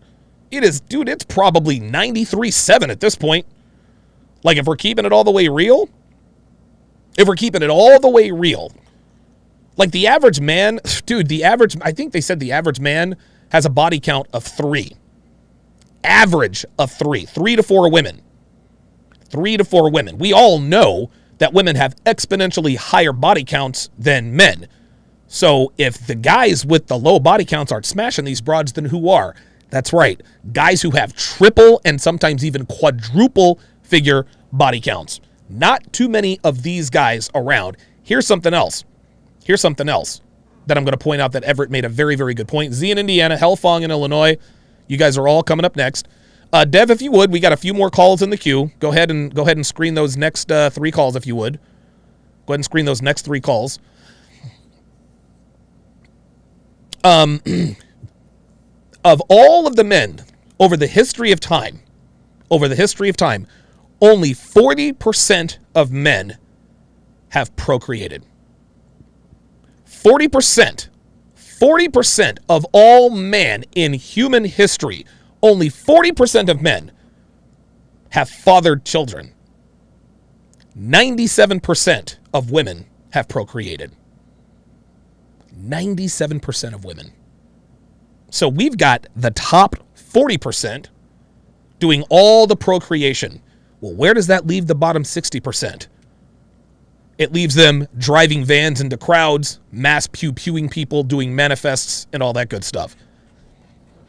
Listen, man, I'm not for or against, forced monogamy, but I'll tell you this. I understand why monogamy was created. Because if dudes aren't getting laid, at some point, somebody's got to pay. I mean, at some point, something's got to give. Something's got to give. Like, there's only so much spicy movies you can spank the monkey to. There's only so much that 90 seconds. Okay, guys, do not sweat it. Even though it says 90 seconds, don't sweat it. We get an hour of overtime. If you are on the line, you will get on the show. What this does mean is that if you want to call in, you now have 90 seconds to do so. Actually, it's now closer to 76 seconds, 76 seconds. So if you want to get on the show, go ahead and call in now, because when the phone lines are closed, they're closed. If you're in the queue, you will get in on the show. Let's quickly go to Z. 60 seconds. Let's quickly go to Z in Indiana. Z in Indiana, you're on live at Donovan. Go ahead. Hey, Donovan, do you hear me? I can hear you, my friend. All right. Well, I love your show. Thank you. Also on the Zoom call on Sunday. Good. Yeah, I want to add. Yeah, I want to add to what the previous guys said. The divide between men and women it's an economic thing. Okay, so it's better to have a single man, and a woman that is single delusional, and to sell two houses as opposed to one house to a couple. Right. Okay. Yes. So when they're linking the red pill with the black pill, it's deliberate. It's not accidental. I mean, 10 seconds. Make the red pill look like evil, even though the red pill is a response to feminism. Okay, right. All they started with feminism, and feminism, I see it as like a large part of like this socialistic, soft society. And if you notice, most women work in healthcare. And education, okay? And those two sectors, if you go to Cuba, like in Cuba, literally, healthcare is free, okay? Russia, all these socialistic countries, basically healthcare and education are very, very huge. And that's how the government controls society. Okay. So the American economy will collapse if men and women were acting like before, right? Because we have this... we got into this rabbit hole of printing money, of growing the economy, and we need more consumers. So basically, they can afford having men and women get along, and they sell delusion to women. Oh, you deserve this, you deserve that, and women bought it. Okay. Yes. And when a woman has a job, she basically doesn't need a man. So, except for sex, basically, right? Right. So, yeah. So I see all this as like a larger plan of this rampant socialism, rampant society where, anything goes. And But my question to you will be, how do you see the world in 25 years? Are we gonna make a big return to the past with conservatism? Or are we going to go deeper into this rabbit hole? And thank you very much for pulling me on. Absolutely. Thank you for the call, Z in Indiana. Where do I see the world in 25 years? 5 years ago, I would have said, where I see the world in 25 years, it would be even worse, right? But today, I think my stance has changed. And the reason why my stance has changed a little bit is simply because this kind of content is getting more mainstream. Like people, dude, Kevin and I, we talk about this all the time. People are watching. Celebrities are watching. It's only a matter of time before this goes quote unquote mainstream. Now, a lot of guys say, well, this will never go mainstream because everybody's going to be everybody, they're going to shut us all down. Listen, that might actually be true. But one thing about this community, you can't unsee what you've seen. You can't unhear what you've heard. And Kevin even said this while we were on the air on my live stream that I reposted the other day. Listen, man, they could eliminate me, Kevin, Jap, Hotep, Phil Foster. They could eliminate us all. Guess what? The cat's already out of the bag. So where do I see the world in 25 years? 25 years is a long, long time. It really is. In 25 years, I do believe that the tide might actually be starting to turn, because things are getting so out of control that people can no longer just stay silent. Like, dude, we are living in a fucking clown bizarro world. It is insane the things that are happening. It is insane. I cannot see the world, or specifically this particular era. I can't see people tolerating what we're tolerating for so long. What won the 2016 election was the silent majority. It was a silent majority, right? The person who won the election won because of the silent majority. Newsflash: the world isn't on Twitter. Twitter represents like 7% of the world, 75% of the world opinions. That's where that goes. So where do I see things in 25 years? I see the tide starting to turn, which puts me in my late 60s, possibly early 70s, maybe even 6 feet under. Very good call from Z in Indiana. Appreciate that very much. Let's go to Let's go to Hellfong in Illinois. What's going on, brother? What is going on, Donovan? Not too much, brother. First of all, I want to go ahead. I want to say rest in power, Red Pill Mike. Yes, sir. I want to dedicate this call to him because, I hope I can only bring to justice like the words that he was able to convey to the rest of the community. Absolutely. He will be sorely missed but never forgotten. Good. Thank you. Thank you. Yeah, and definitely I want to say that this straight-up article is a total smear campaign. Wow. And the unfortunate reality is every man that's in this community sought out this truth. We sought out the information that we have. The normal lay person will have the inability to go ahead and exactly examine everything thoroughly because, they just don't want to spend any time of doing any research. They just want to take information from like this pathetic excuse of a journalist to try to give people an idea of what they think it is, and then put in their propaganda to try to go ahead and assault the community. I mean, and that is my strong stance on it. And then in regards to the black pillars, I mean, these guys are, in an essence, they're harmless, but yeah, I mean, they do have a little bit more of a schadenfreude when it comes to like the take on people, and especially when it comes to the conquest of women. Right. But other than that, I don't see these guys as harmful as they try to convey in this article. You want to know something, Hellfong? Here's the deal, and I agree with you 100%, and here's why. I think that whoever wrote this article, I think they know, and they've done their research. Like, they've done their research, but what they're doing is they're doing selective hearing. So they went to all of the main black pill channels. You know what they said to themselves? They're like, dude, these guys are harmless. These guys these guys live with their mothers. They don't go out. They're not driven. They're not, so how in the world these guys are harmless. These guys don't really pose a threat. So how in the world are we going to stop this quote unquote movement? Oh, I know. We can group them in with the guys who are actually doing something with their lives and helping men change their lives, i.e. the red pill. It's so, and it's funny because women instinctively know what kind of men are on their purpose and which kind of men are not.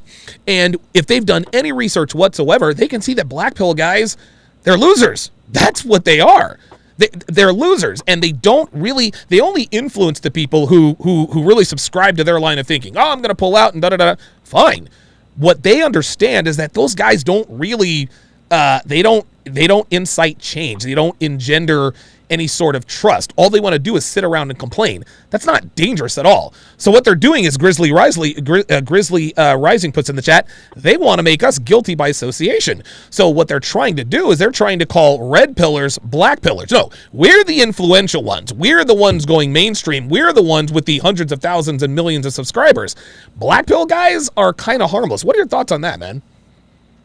I do agree with that. Like I said, it was like we're dealing with someone who is trying to. They obviously, as you read off in the article, they were showing some snippets of truth. Right. But once again, they were trying to stretch it out to where they can warp it to what they want to design, to the message they want to convey to the general population. Yep. That's called propaganda. Yeah. straight up propaganda. And like the normal layperson is not going to understand that, nor they're not going to take the time or effort to do the research and look into it. They rather just have someone who they think has a finger on the pulse.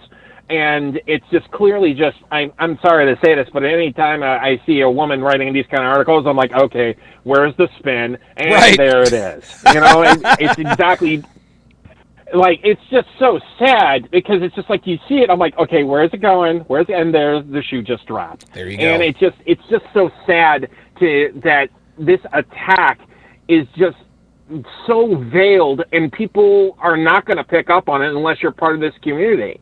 And I owe a lot to this community to open my eyes to the truth, to see these things and see them for what they are. And it's so unfortunate that the rest of the world is so dependent on this type of belief structure outside of our community that they will defend it to no end. It's like what Morpheus said, you know, don't want to be unplugged, or nor they want to be ready to be unplugged. That's right. And I'll tell you this, Hellfong, and I'll get your final thoughts on this. I think they are doing, but these hit pieces, these articles, this is doing men a disservice, because just like you said, the average person, the average lay person would look at this, they don't know any different, right? As far as they're concerned, black pill and red pill guys, we are one and the same, and nothing could be further from the truth. So any guy who is looking, and you better believe this too, Hellfong, you don't think that these articles are buying keywords like red pill, how to get good with girls, so that their articles come up instead of our videos and our articles?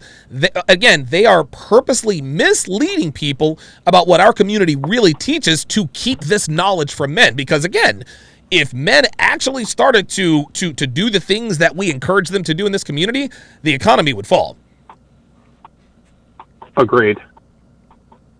Hellfong. It's just unfortunate that we have to deal with that. It's just unfortunate that we have to do this. I had to deal with one of my friends who was starting to spout off about incels, and I'm like, I seem to remember Donovan Sharpe even in explaining this, like, there's no such thing as an incel. That's right. You know, it's just basically in a nutshell, and I take that account to that, and I had to explain it without revealing certain things of my my belief structure, should I say? Of course. And I had to explain it to him, and he's like, oh, I didn't know that. Well, it happens if you do your research. There you go. And it's just like I said, that's why I strongly believe that the lay person, unless they're willing to seek this truth, they're not going to learn it, and they're going to just take like someone like this who wrote this article at their word or as their information, and it's a disservice to the community, and it's a disservice to journalism, and she's also a disservice to her gender.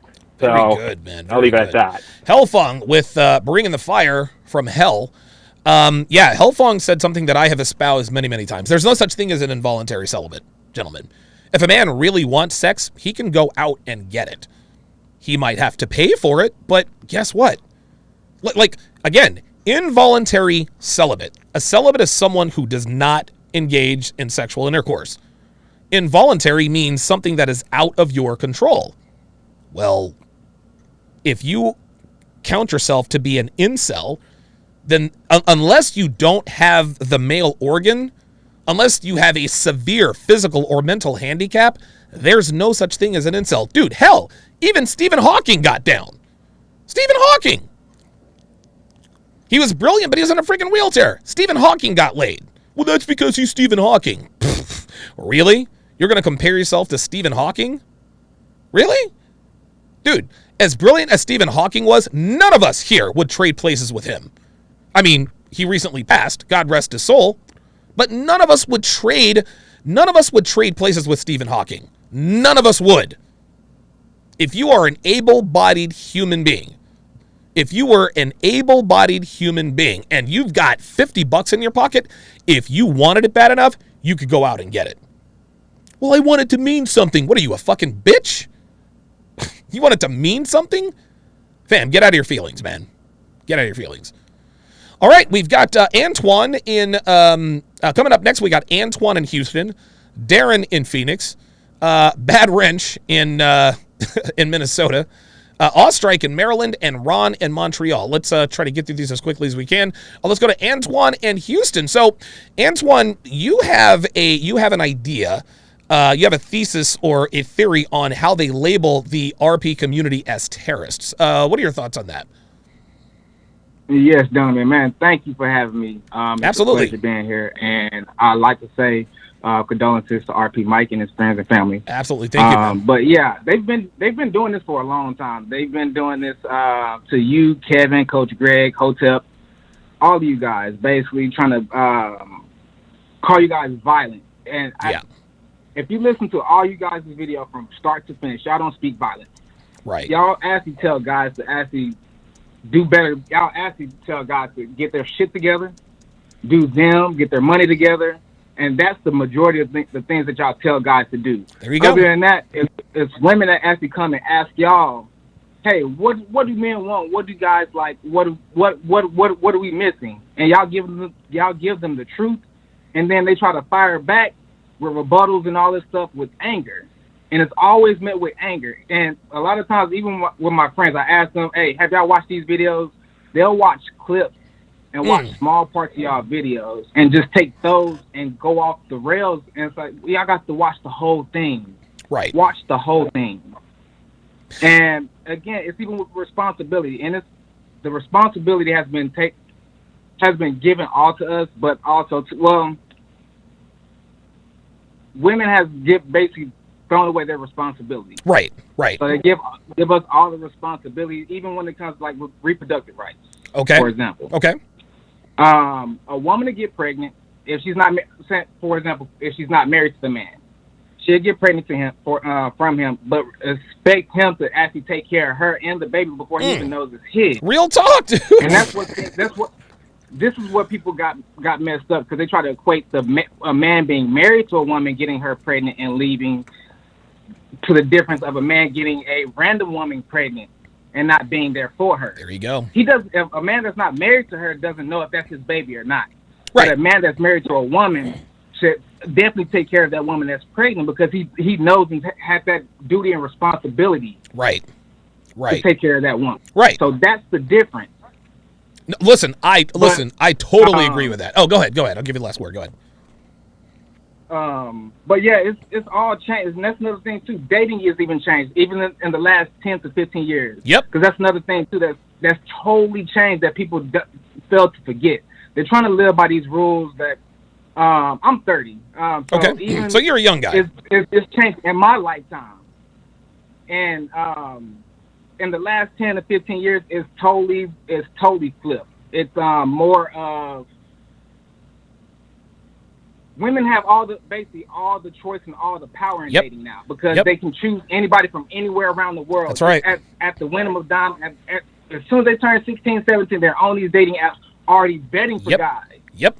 So it's a different playing field for guys to just say, hey, wait around just trying to pick these women. It's like, no, you have to get your shit together first. Stop worrying about these women and get your shit together. And that's what all you guys are telling in the red pill community is telling everybody, is stop worrying about these women, get your shit together, and then everything else will fall in line. Antoine in Houston. That's literally the main thing. Listen, you're absolutely right. And this is interesting, Antoine, and thanks for the call. What's very, very interesting is that even the most extreme black pill guys have never, as far as I know, espoused violence.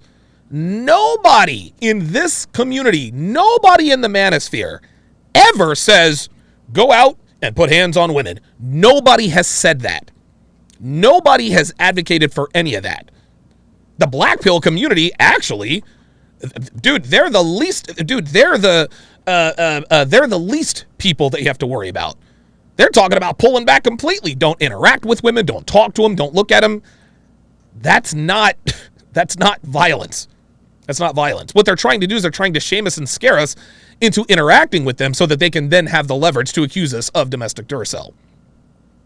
Let's go to Darren in Phoenix. Darren in Phoenix, you're going to tell us why. I think you're going to explain why they characterize black pill and red pillars with a blanket statement. Elaborate on that, would you? All right, can you hear me? Yes, sir. Sure can. All right. I'm a first-time caller, so please forgive me. No I'm a little nervous. Take your time, man. You're all right. You did ask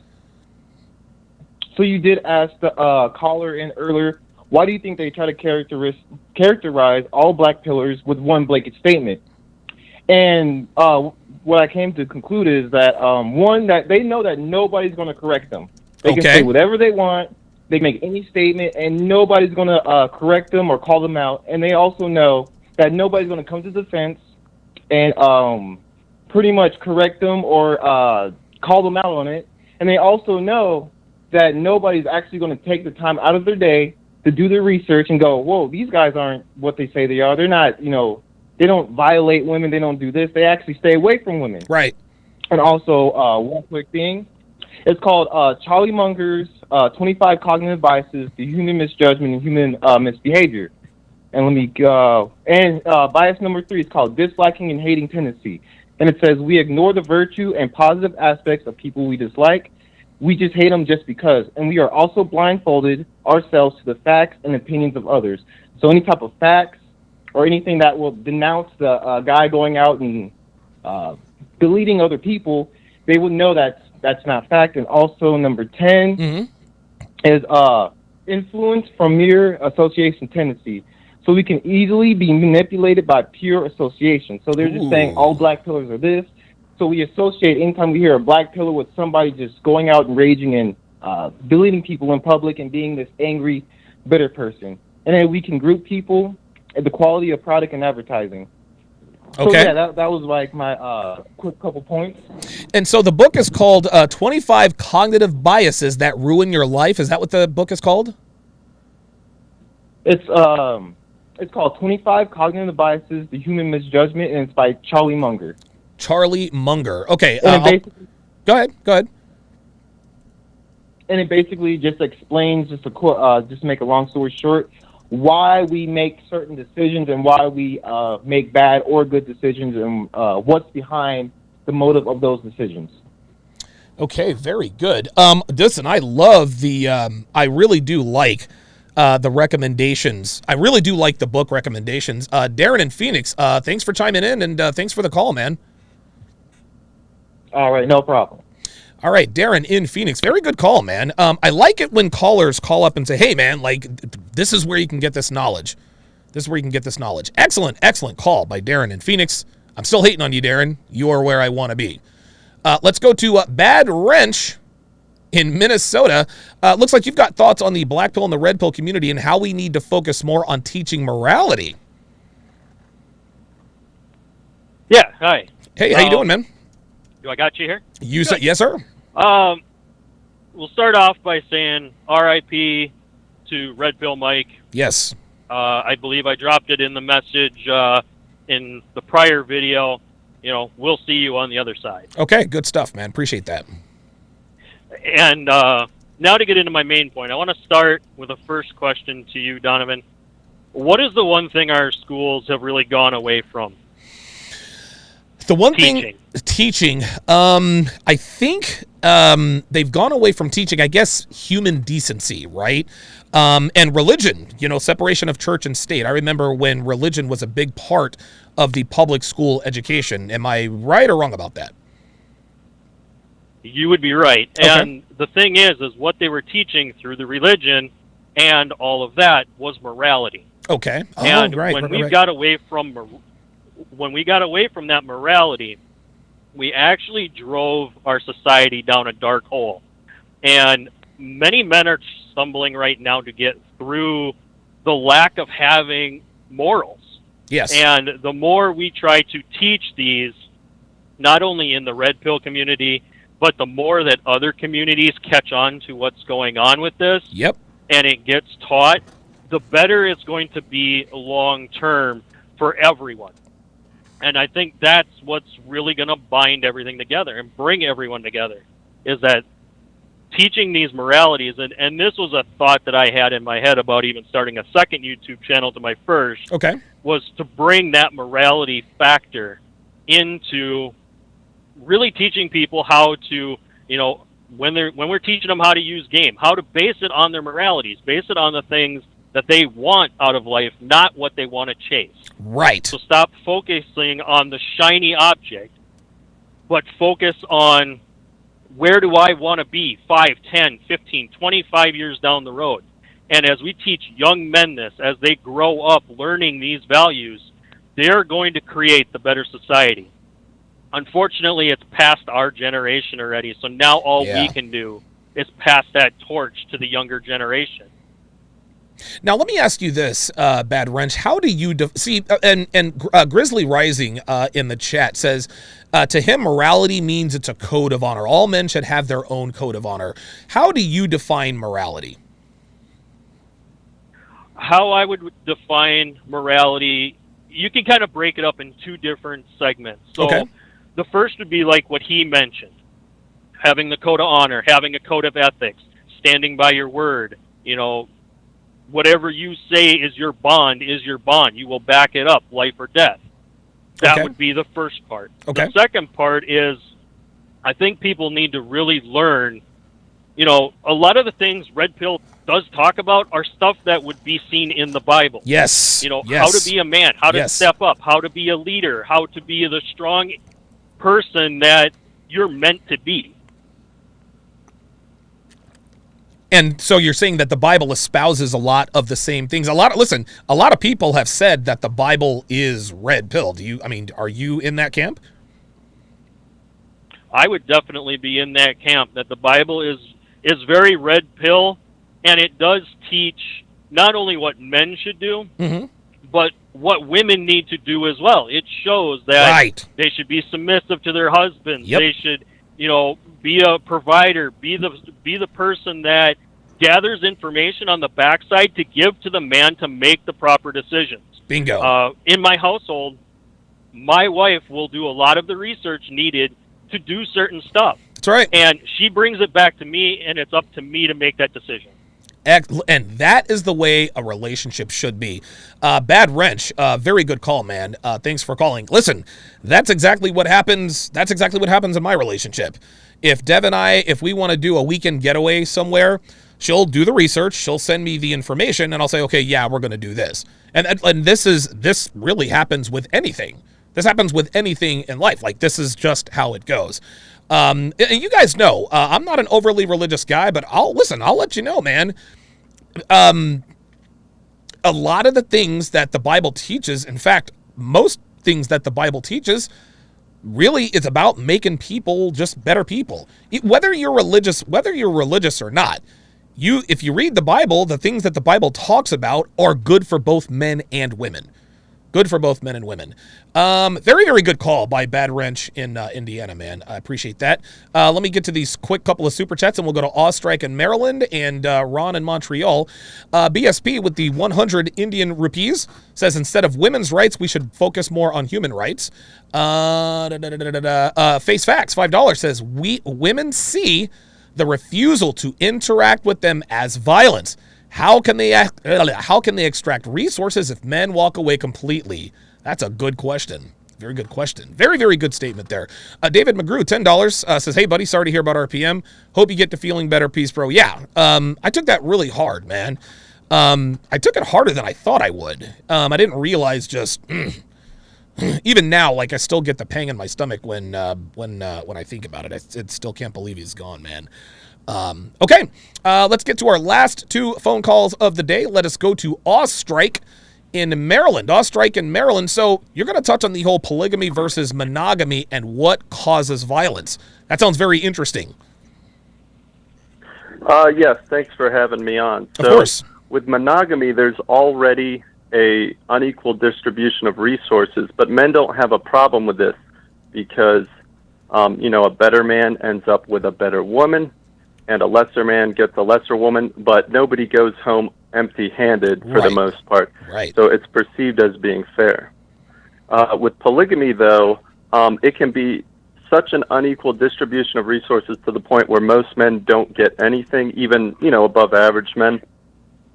And so at that point, there's a perception of unfairness and a lack of hope for no vertical mobility. If it's to the point where no matter what you do, you can't elevate to the level to get anything, then you begin to think, okay, there must be alternate strategies that I have to employ. And those might involve violence, whether it be taking out your fellow man or perhaps extreme measures like e-parring women, Right. things like this are what it could possibly lead to. Ganging up on the single guy at the top. Right. And this is something that is not just associated with sexual dynamics, but, like, let's say you grew up in the hood, you didn't have your parents pay for your college, and you didn't have an avenue to, become an investment banker or whatever, and you Right. felt like, okay, I don't have a fair shot at succeeding. What about, selling drugs or something? Listen, that is a very good point, and I 100% agree with you, Ostrike. And we are starting to see that perception of unfairness and and men lashing out. Listen, we said it before. Even with the 80-20 rule, it's I mean, those are not good numbers, but now it's probably 93-7. And so what that means is that 7% of the men are fucking 93% of the women. That's all there is to it. At some point, something's got to give. Listen, polygamy is great, but it's only great for a very select few people. What about the other? And here's the thing, Ostrike. Women don't have a problem with getting dick. Now, listen, they might want the companionship and they might not get the relationship, but at the very least, even in a one-night stand or a situationship, at least they're getting some level of intimacy and affection, even if it's fleeting. But we have men out there who aren't even getting that, and that really causes a lot of frustration and can ultimately lead to violence. Yeah, the analogy that I use for women who brag about one-night stands, that is the same as a man who brags about prostitutes. Oh, wow. So women who brag about one-night stands is the same as a man who brags about prostitutes. Hold on. Hang on a second. I got to give you a Don DeMarco for that one. Wow. Wait a minute. Where is it? There it is. Okay, well, it's supposed to be playing Don DeMarco, but for whatever reason, it's not. Very, very apt. Very apt comparison. Yeah, there it is. Right. Yeah, we'll do it ourselves. Any last thoughts, Ostrike? That's it. Well, Ostrike, thank you very, very much Thanks for the call. The comment of the day: women who brag about one-night stands are like men who brag about working girls. Truer words never spoken. Okay, let us go to the last call of the day. Let us go to Ron in Montreal. Now, Ron in Montreal, according to my call screener, you're thinking that it's not hypergamy, it's a culture of vanity, like idealism. Go ahead and expound on that for me, would you? Yeah, so if you look at the trends in music and culture, right, especially in the I guess the hip hop culture, it's all about getting things and having stuff and having more stuff than the other guy. And right. I think as a society, we've come to basically identify ourselves through more vain metrics rather than to just sort of like each other. Okay. And in Montreal, you don't really have these problems that you, Kevin, and some of the other red pill guys are describing, like in places like Miami. Right. Montreal's pretty much the opposite here. Really? People hook up easily here, and the relationships they have with each other here are actually quite nice and stable.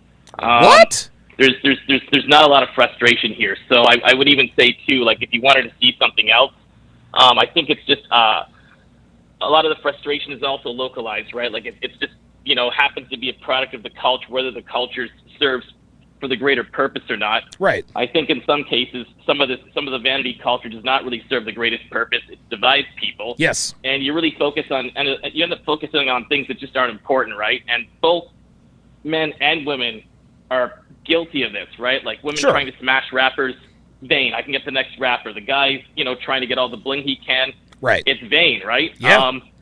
And in other cities, it's just not valued. So I would say I understand the mechanics of hypergamy. Like a lot of that stuff makes sense. Sure. I get that, right? Mhm. But it's just way out of control, and I don't think it's hypergamy. I really think it's the culture of vanity, which is really screwing things up at the moment. Let me ask you something, because this is the first time I have ever heard this. So you're saying that based on what, I mean, you live in the city of Montreal. So you're telling me that most relationships in Montreal are quite stable. Why is that? Because, dude, Toronto is an abject disaster. Toronto is Toronto's terrible. Yeah, it's I a used shit to live show. in Toronto. Oh Yeah. like people are ripping each other apart in Toronto. But again, I mean, people aren't living for vanity here. People are living to chill out. I mean, there's communal dinners. You get to know your neighbors. Wow. People just don't care. Man.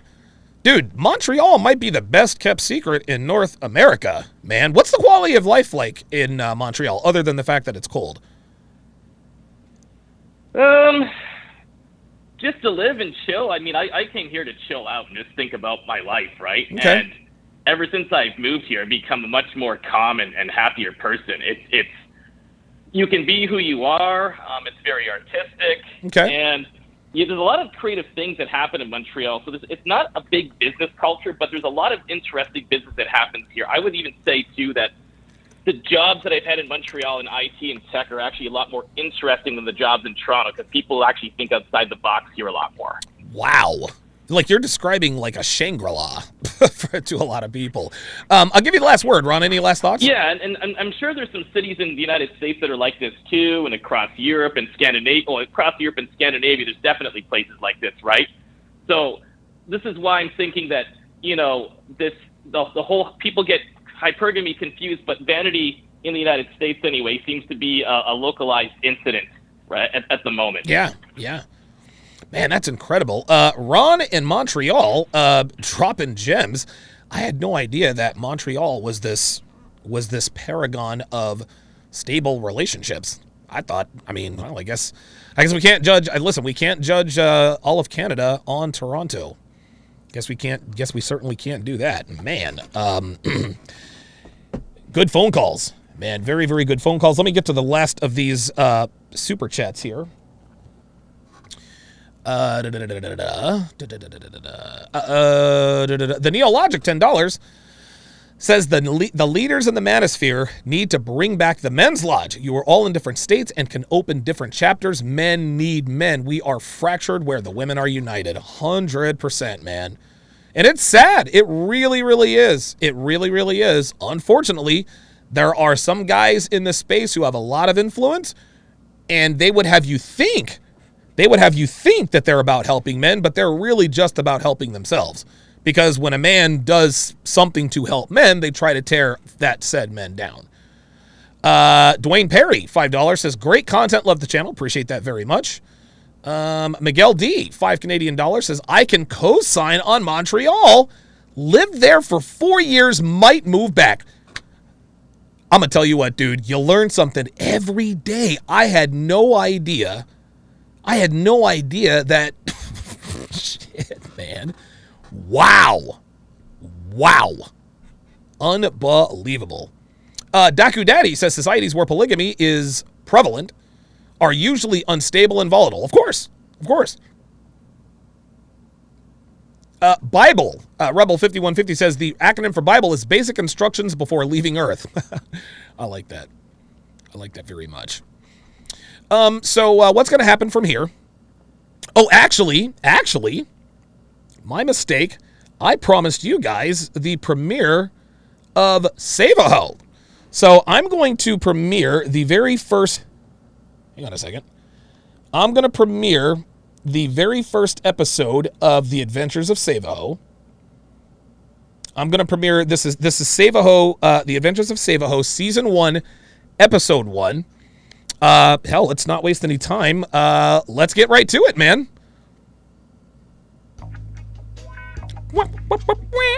I love the porn music.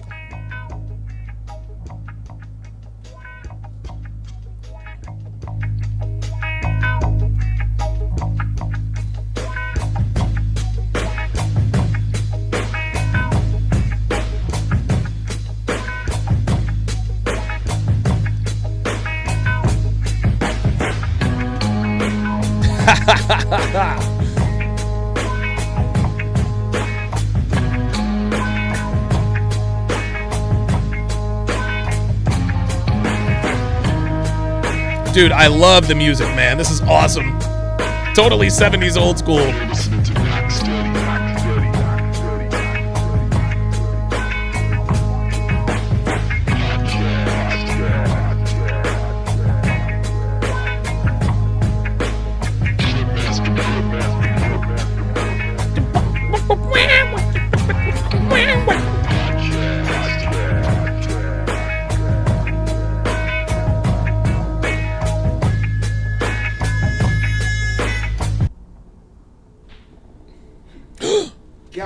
loves sports. Oh, this is my guy right here, Chocolate Daddy. You like games. That's why you thought you could burn me, huh? This is my guy right here. See, I done been in these streets a long time and I know the game. I know how it works. Now, I'm the one pulling the strings out here. You understand that? So this is what I'm gonna have to do. Probably have to make an example out of you. Uh-oh. Yeah. Good example. So everybody know how Chocolate Daddy rolling. You dig? He said, you dig? Tell me, did I make you afraid? Yeah, make sure. He said, you dig? You know why? Because nothing proves better. Lorenzo Rocks is just waiting for Shaft to show up, right? Yeah. Uh-oh. Hold it right there, Chocolate Daddy. What the fuck is these jive ass niggas? Oh, allow me to introduce myself. I'm the guy that says holding the hoe hostage is one thing, but if you plan on laying a finger on her, you're gonna have to go through me. Yeah, I'm the guy that co-signed the state. Oh my God. Oh, whoa. Okay. Let's get one thing straight. This is about business. Okay? See this hoe right here? She done stuck me for 5 large. Ooh. So if you ain't willing to pay that up, damn. Suggest you mind yours. Thank you. How you make your money is your business. Her safety, that's my business. Listen, this is great. I don't know who you are. You may know me, but you don't know what I'm capable of, man. So I suggest you go right back out that door. I was actually thinking I'm gonna give you to the count of 3 to untie her. That's what we're gonna do. How about that? Uh-oh. 1, 2, 3. Oh, shit. Oh. Run, Save a Hole, run. Oh, damn. I thought he was gonna surrender. Yeah, well, he didn't.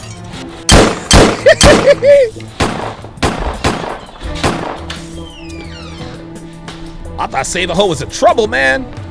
Shit, it took off. That's fine. Just untie her.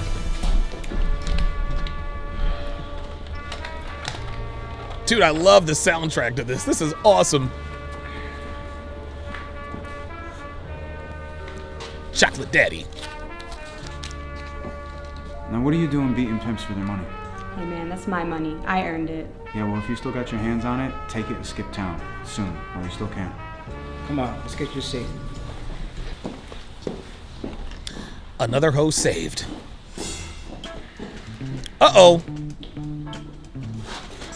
Detective Marks. Looks Met Detective Marks. I actually shot a scene with her. Very, very cool girl. Cool chick. like we beat you to the punch. But lucky for you in the department, Miles and I handled this situation without assistance. I don't think you know what you're getting yourself into, Save a Hoe. Chocolate Daddy's reign of terror on these hoes has only just begun. Uh-oh. I'm gonna do some digging around and find out everything I can about this Chocolate Daddy. If his plans involve putting more hoes in harm's way, this won't be the last he's hearing from me. Why don't you let the police handle this? I love it! Taking the law into your own hands is a great way to get yourself... Hold up, I gotta rewind that. I appreciate the advice, I gotta rewind it. Hold up. I gotta rewind it. Detective, but Wait a minute. take my chances. You're in over your head. Hang on. Wait, hold up. This is funny as hell. Chocolate Daddy's reign of terror on these hoes has only just begun. I'm gonna do some digging around and find out everything I can about this Chocolate Daddy. If his plans involve putting more hoes in harm's way, this won't be the last he's hearing from me. Why don't you let the police handle This is great. Taking the law into your own hands is a great way to get yourself killed. Real talk. I appreciate the advice, Detective, but I think I'll take my chances. You're in over your head, and you know as well as I do, a lot of these hoes, they don't want to be saved. That's what I'm saying. Oh, he ain't trying to hear that. Always a chance. Hold up. Listen to what he said. Listen to this. They don't want to be saved. There's always a chance. Oh, this is great. This is fucking awesome, dude.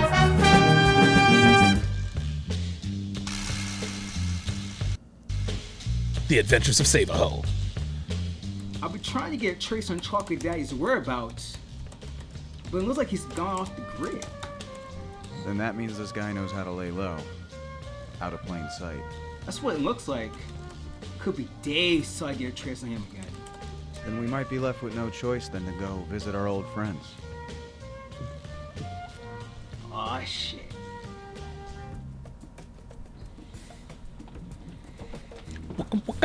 I love the music. Yo, who the fuck are y'all niggas?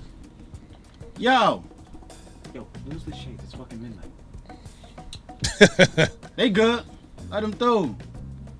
Dude, the music is Yeah, fucking all right, awesome. Y'all can go by. Don't be mad. You must got a lot of balls coming around here. You know, word of mouth don't always travel as far as you think it does. And besides, if I don't come and pop in to visit once in a blue, how else am I supposed to know what's really happening in these streets? Real talk. Oh, you don't read the papers? I used to get the paper delivered to my house, but the neighbors always be stealing it. What do you guys know about a guy named Chocolate Daddy? Chocolate Daddy.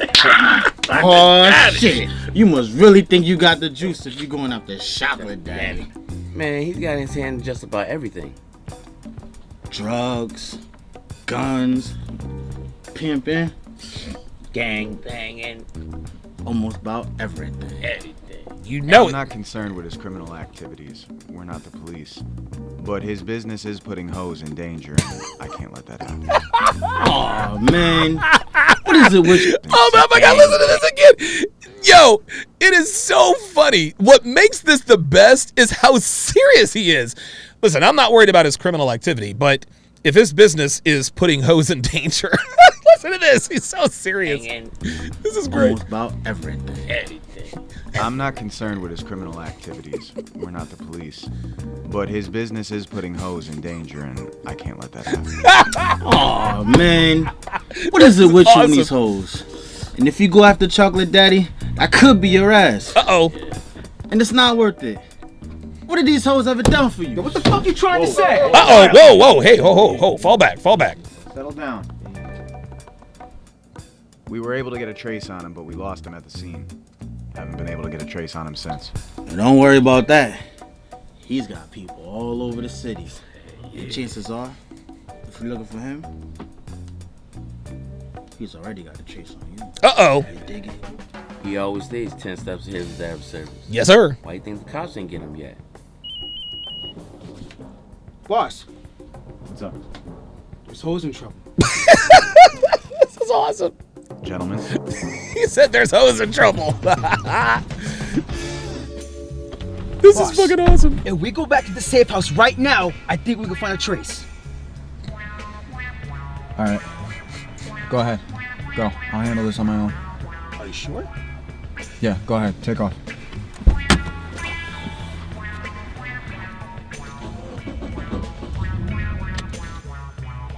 This boss, there's hoes in trouble. Yo, bitch, I fucking know you. What the fuck is fuck are you you doing out doing here? here? What the fuck you mean I'm doing here? What the fuck is you doing out Uh-oh, here? uh-oh. Get in the fucking car! I said get in the fucking car! I fucking... Yo. Ooh! I wouldn't do that if I was you. I really wouldn't do that if I was you. This is awesome. Let it go. Get the fuck out of here. Yo. Oh! God damn! Yo, that's called listen, there is a word for what just happened other than sucker punch. Save a hoe got stole. Okay? Like, that's the real word. Like, somebody who gets sucker punched, all right, cool, but he got stole. The present tense is to steal him. Save a hoe just got stole. Let's watch that again. He got stole. Get the fuck out of here. Watch. Yo. Oh, we got stole. Damn. Right in the face.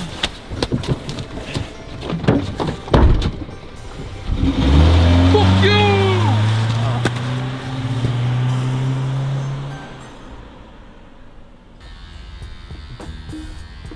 My man getting lined up.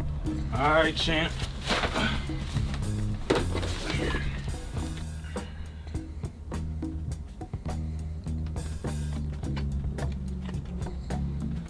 Man, I told you on Miles about them little ass guns, man. You need something big like this. Yeah, Kevin Savo is jacked. He's 5'6". Man, this shit could take out a whole buffer. It's actually not a bad thing. The guy is built like he's like a bull. I'm like a full like 6 inches taller than he is, or 8 inches taller than he is. You wouldn't know it. Hello, man. You see the scope on this right here, man? You know how many police I deal with as it is? I don't think rolling around with a shotgun's gonna help my case much. Yo, that's like a fucking shit, though. I ain't that's gonna like lie. a fucking deer hunting gun, bro. So what? You just need to put that shit away. I'm telling you, Call of Duty, man. I could just get on the one knee. My grandfather had that in World War II. And he got bodies, motherfucker. Uh-oh. He did. He came home, so it might work for something. What happened to your face? He got stole. Buffalo Ranger. He got stole. I was saving a hoe from a kidnapping downtown. Don't you think it's time you stop saving homes? Whoa. Hold up just a fucking minute. She says, don't you think you just stop saving hoes? He's like, whoa, hold the fucking This phone. is my life we're talking about. I mean, this is what I do. Come on, then you're telling me not to save hoes. Need I remind you about all the hoes I couldn't save? All right, bitch. That's it. Let's go. This is Get awesome. the fuck out. You know he's sensitive about that bullshit. This is great. Uh-oh. Hello? So who's the hoe now? Who the fuck is this? You know what this is. This is Chocolate Daddy. Uh-oh. Yeah, I got somebody that would like to talk to you. Boss, they got me jacked up. Oh, no, that was partner. Jacked up. That's enough. God damn it, yo, I'll fucking kill you. You want me? You gonna have to come find me. Damn, they got his boy. Damn.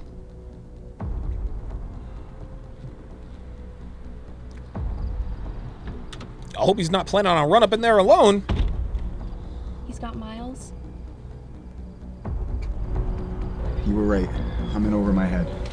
But if you want to flex about detective work, I want to see some good fucking detective work. Tell him. We don't have enough leads on Chocolate Daddy yet to pursue. You don't need them. Trace the last number that called this phone. Ooh. How old is this phone? Can you even still get service on this thing? Yes, bitch, I have T-Mobile. You told me to let the police handle this? Fuck you. Well, it's all you now.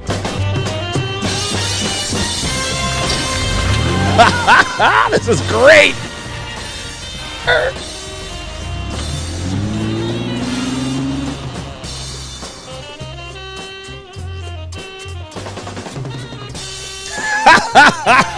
Yes, sir.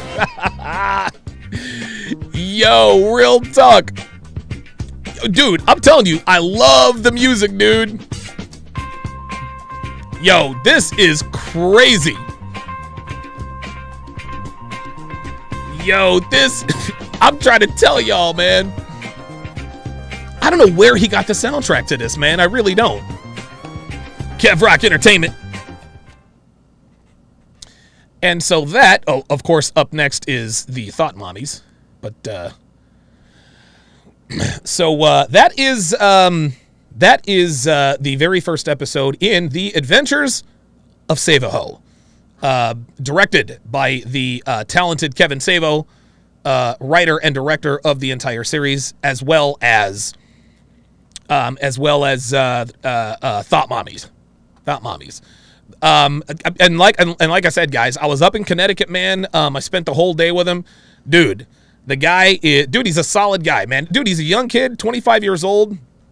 You know, he, like, this dude, like, dude, this kid deprived himself for a full year to save up to save up the money to be able to produce this, to hire all the actors and get the venues.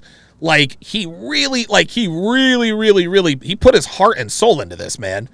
He put his heart and soul into this.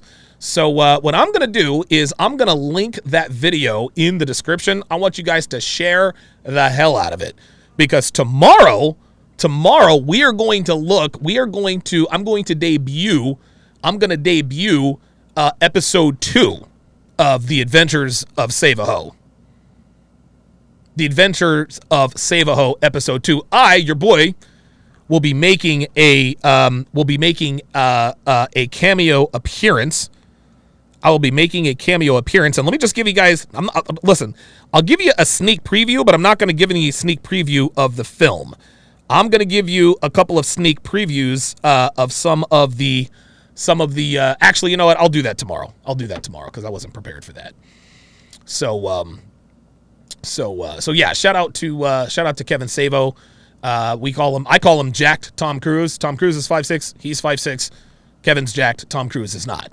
So, yeah, listen, man, go to his channel, Savo Central. Support this dude, man. Follow him on Instagram. This guy put everything he has into this, man. And so this is why, dude, I flew up there on my own dime. I didn't charge him anything, man. I was like, dude, I like what this dude is doing.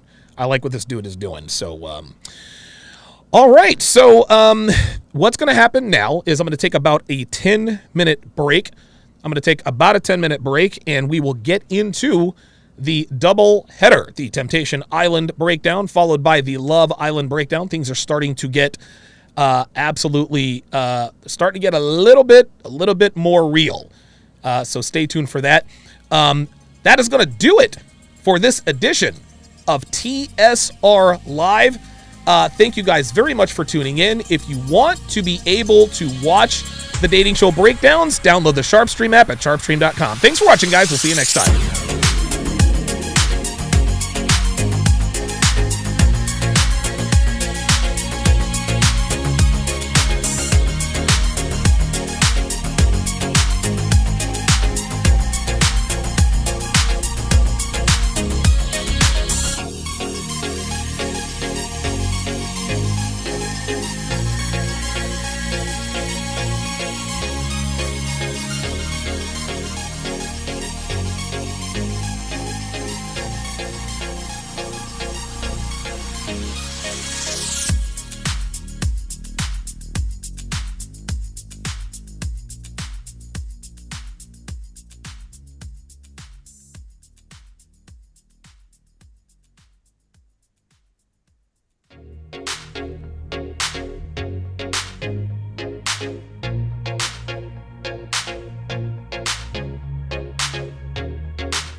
bisexual.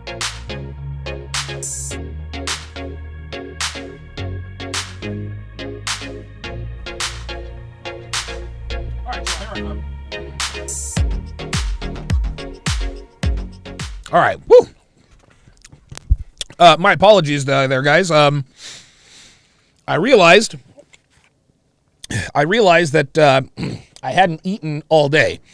So I went downstairs and grabbed me a few pieces of beef jerky and was subsequently attacked by my cat. Yes, you heard correctly. My Devon Rex cat, who is she's the smallest cat I have. She attacked me when I got the beef jerky. That is our Devon Rex Callie. Her favorite food, beef jerky. Can't make this stuff up, guys. Can't make it up. All right, let me, very good. Everything's a go. There's Kendall looking sly. Because Kendall, the guy on your screen, by the way, guys, the guy on your screen had a menage a trois. That's how real it's getting out here in these streets. If you guys want to watch this live right now, you can download the SharpeStream app right now. SharpeStream.com. You can download the app and watch it for free on the mobile app.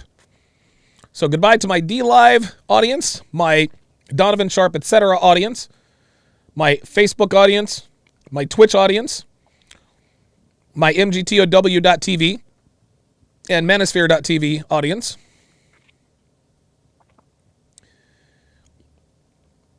And of course,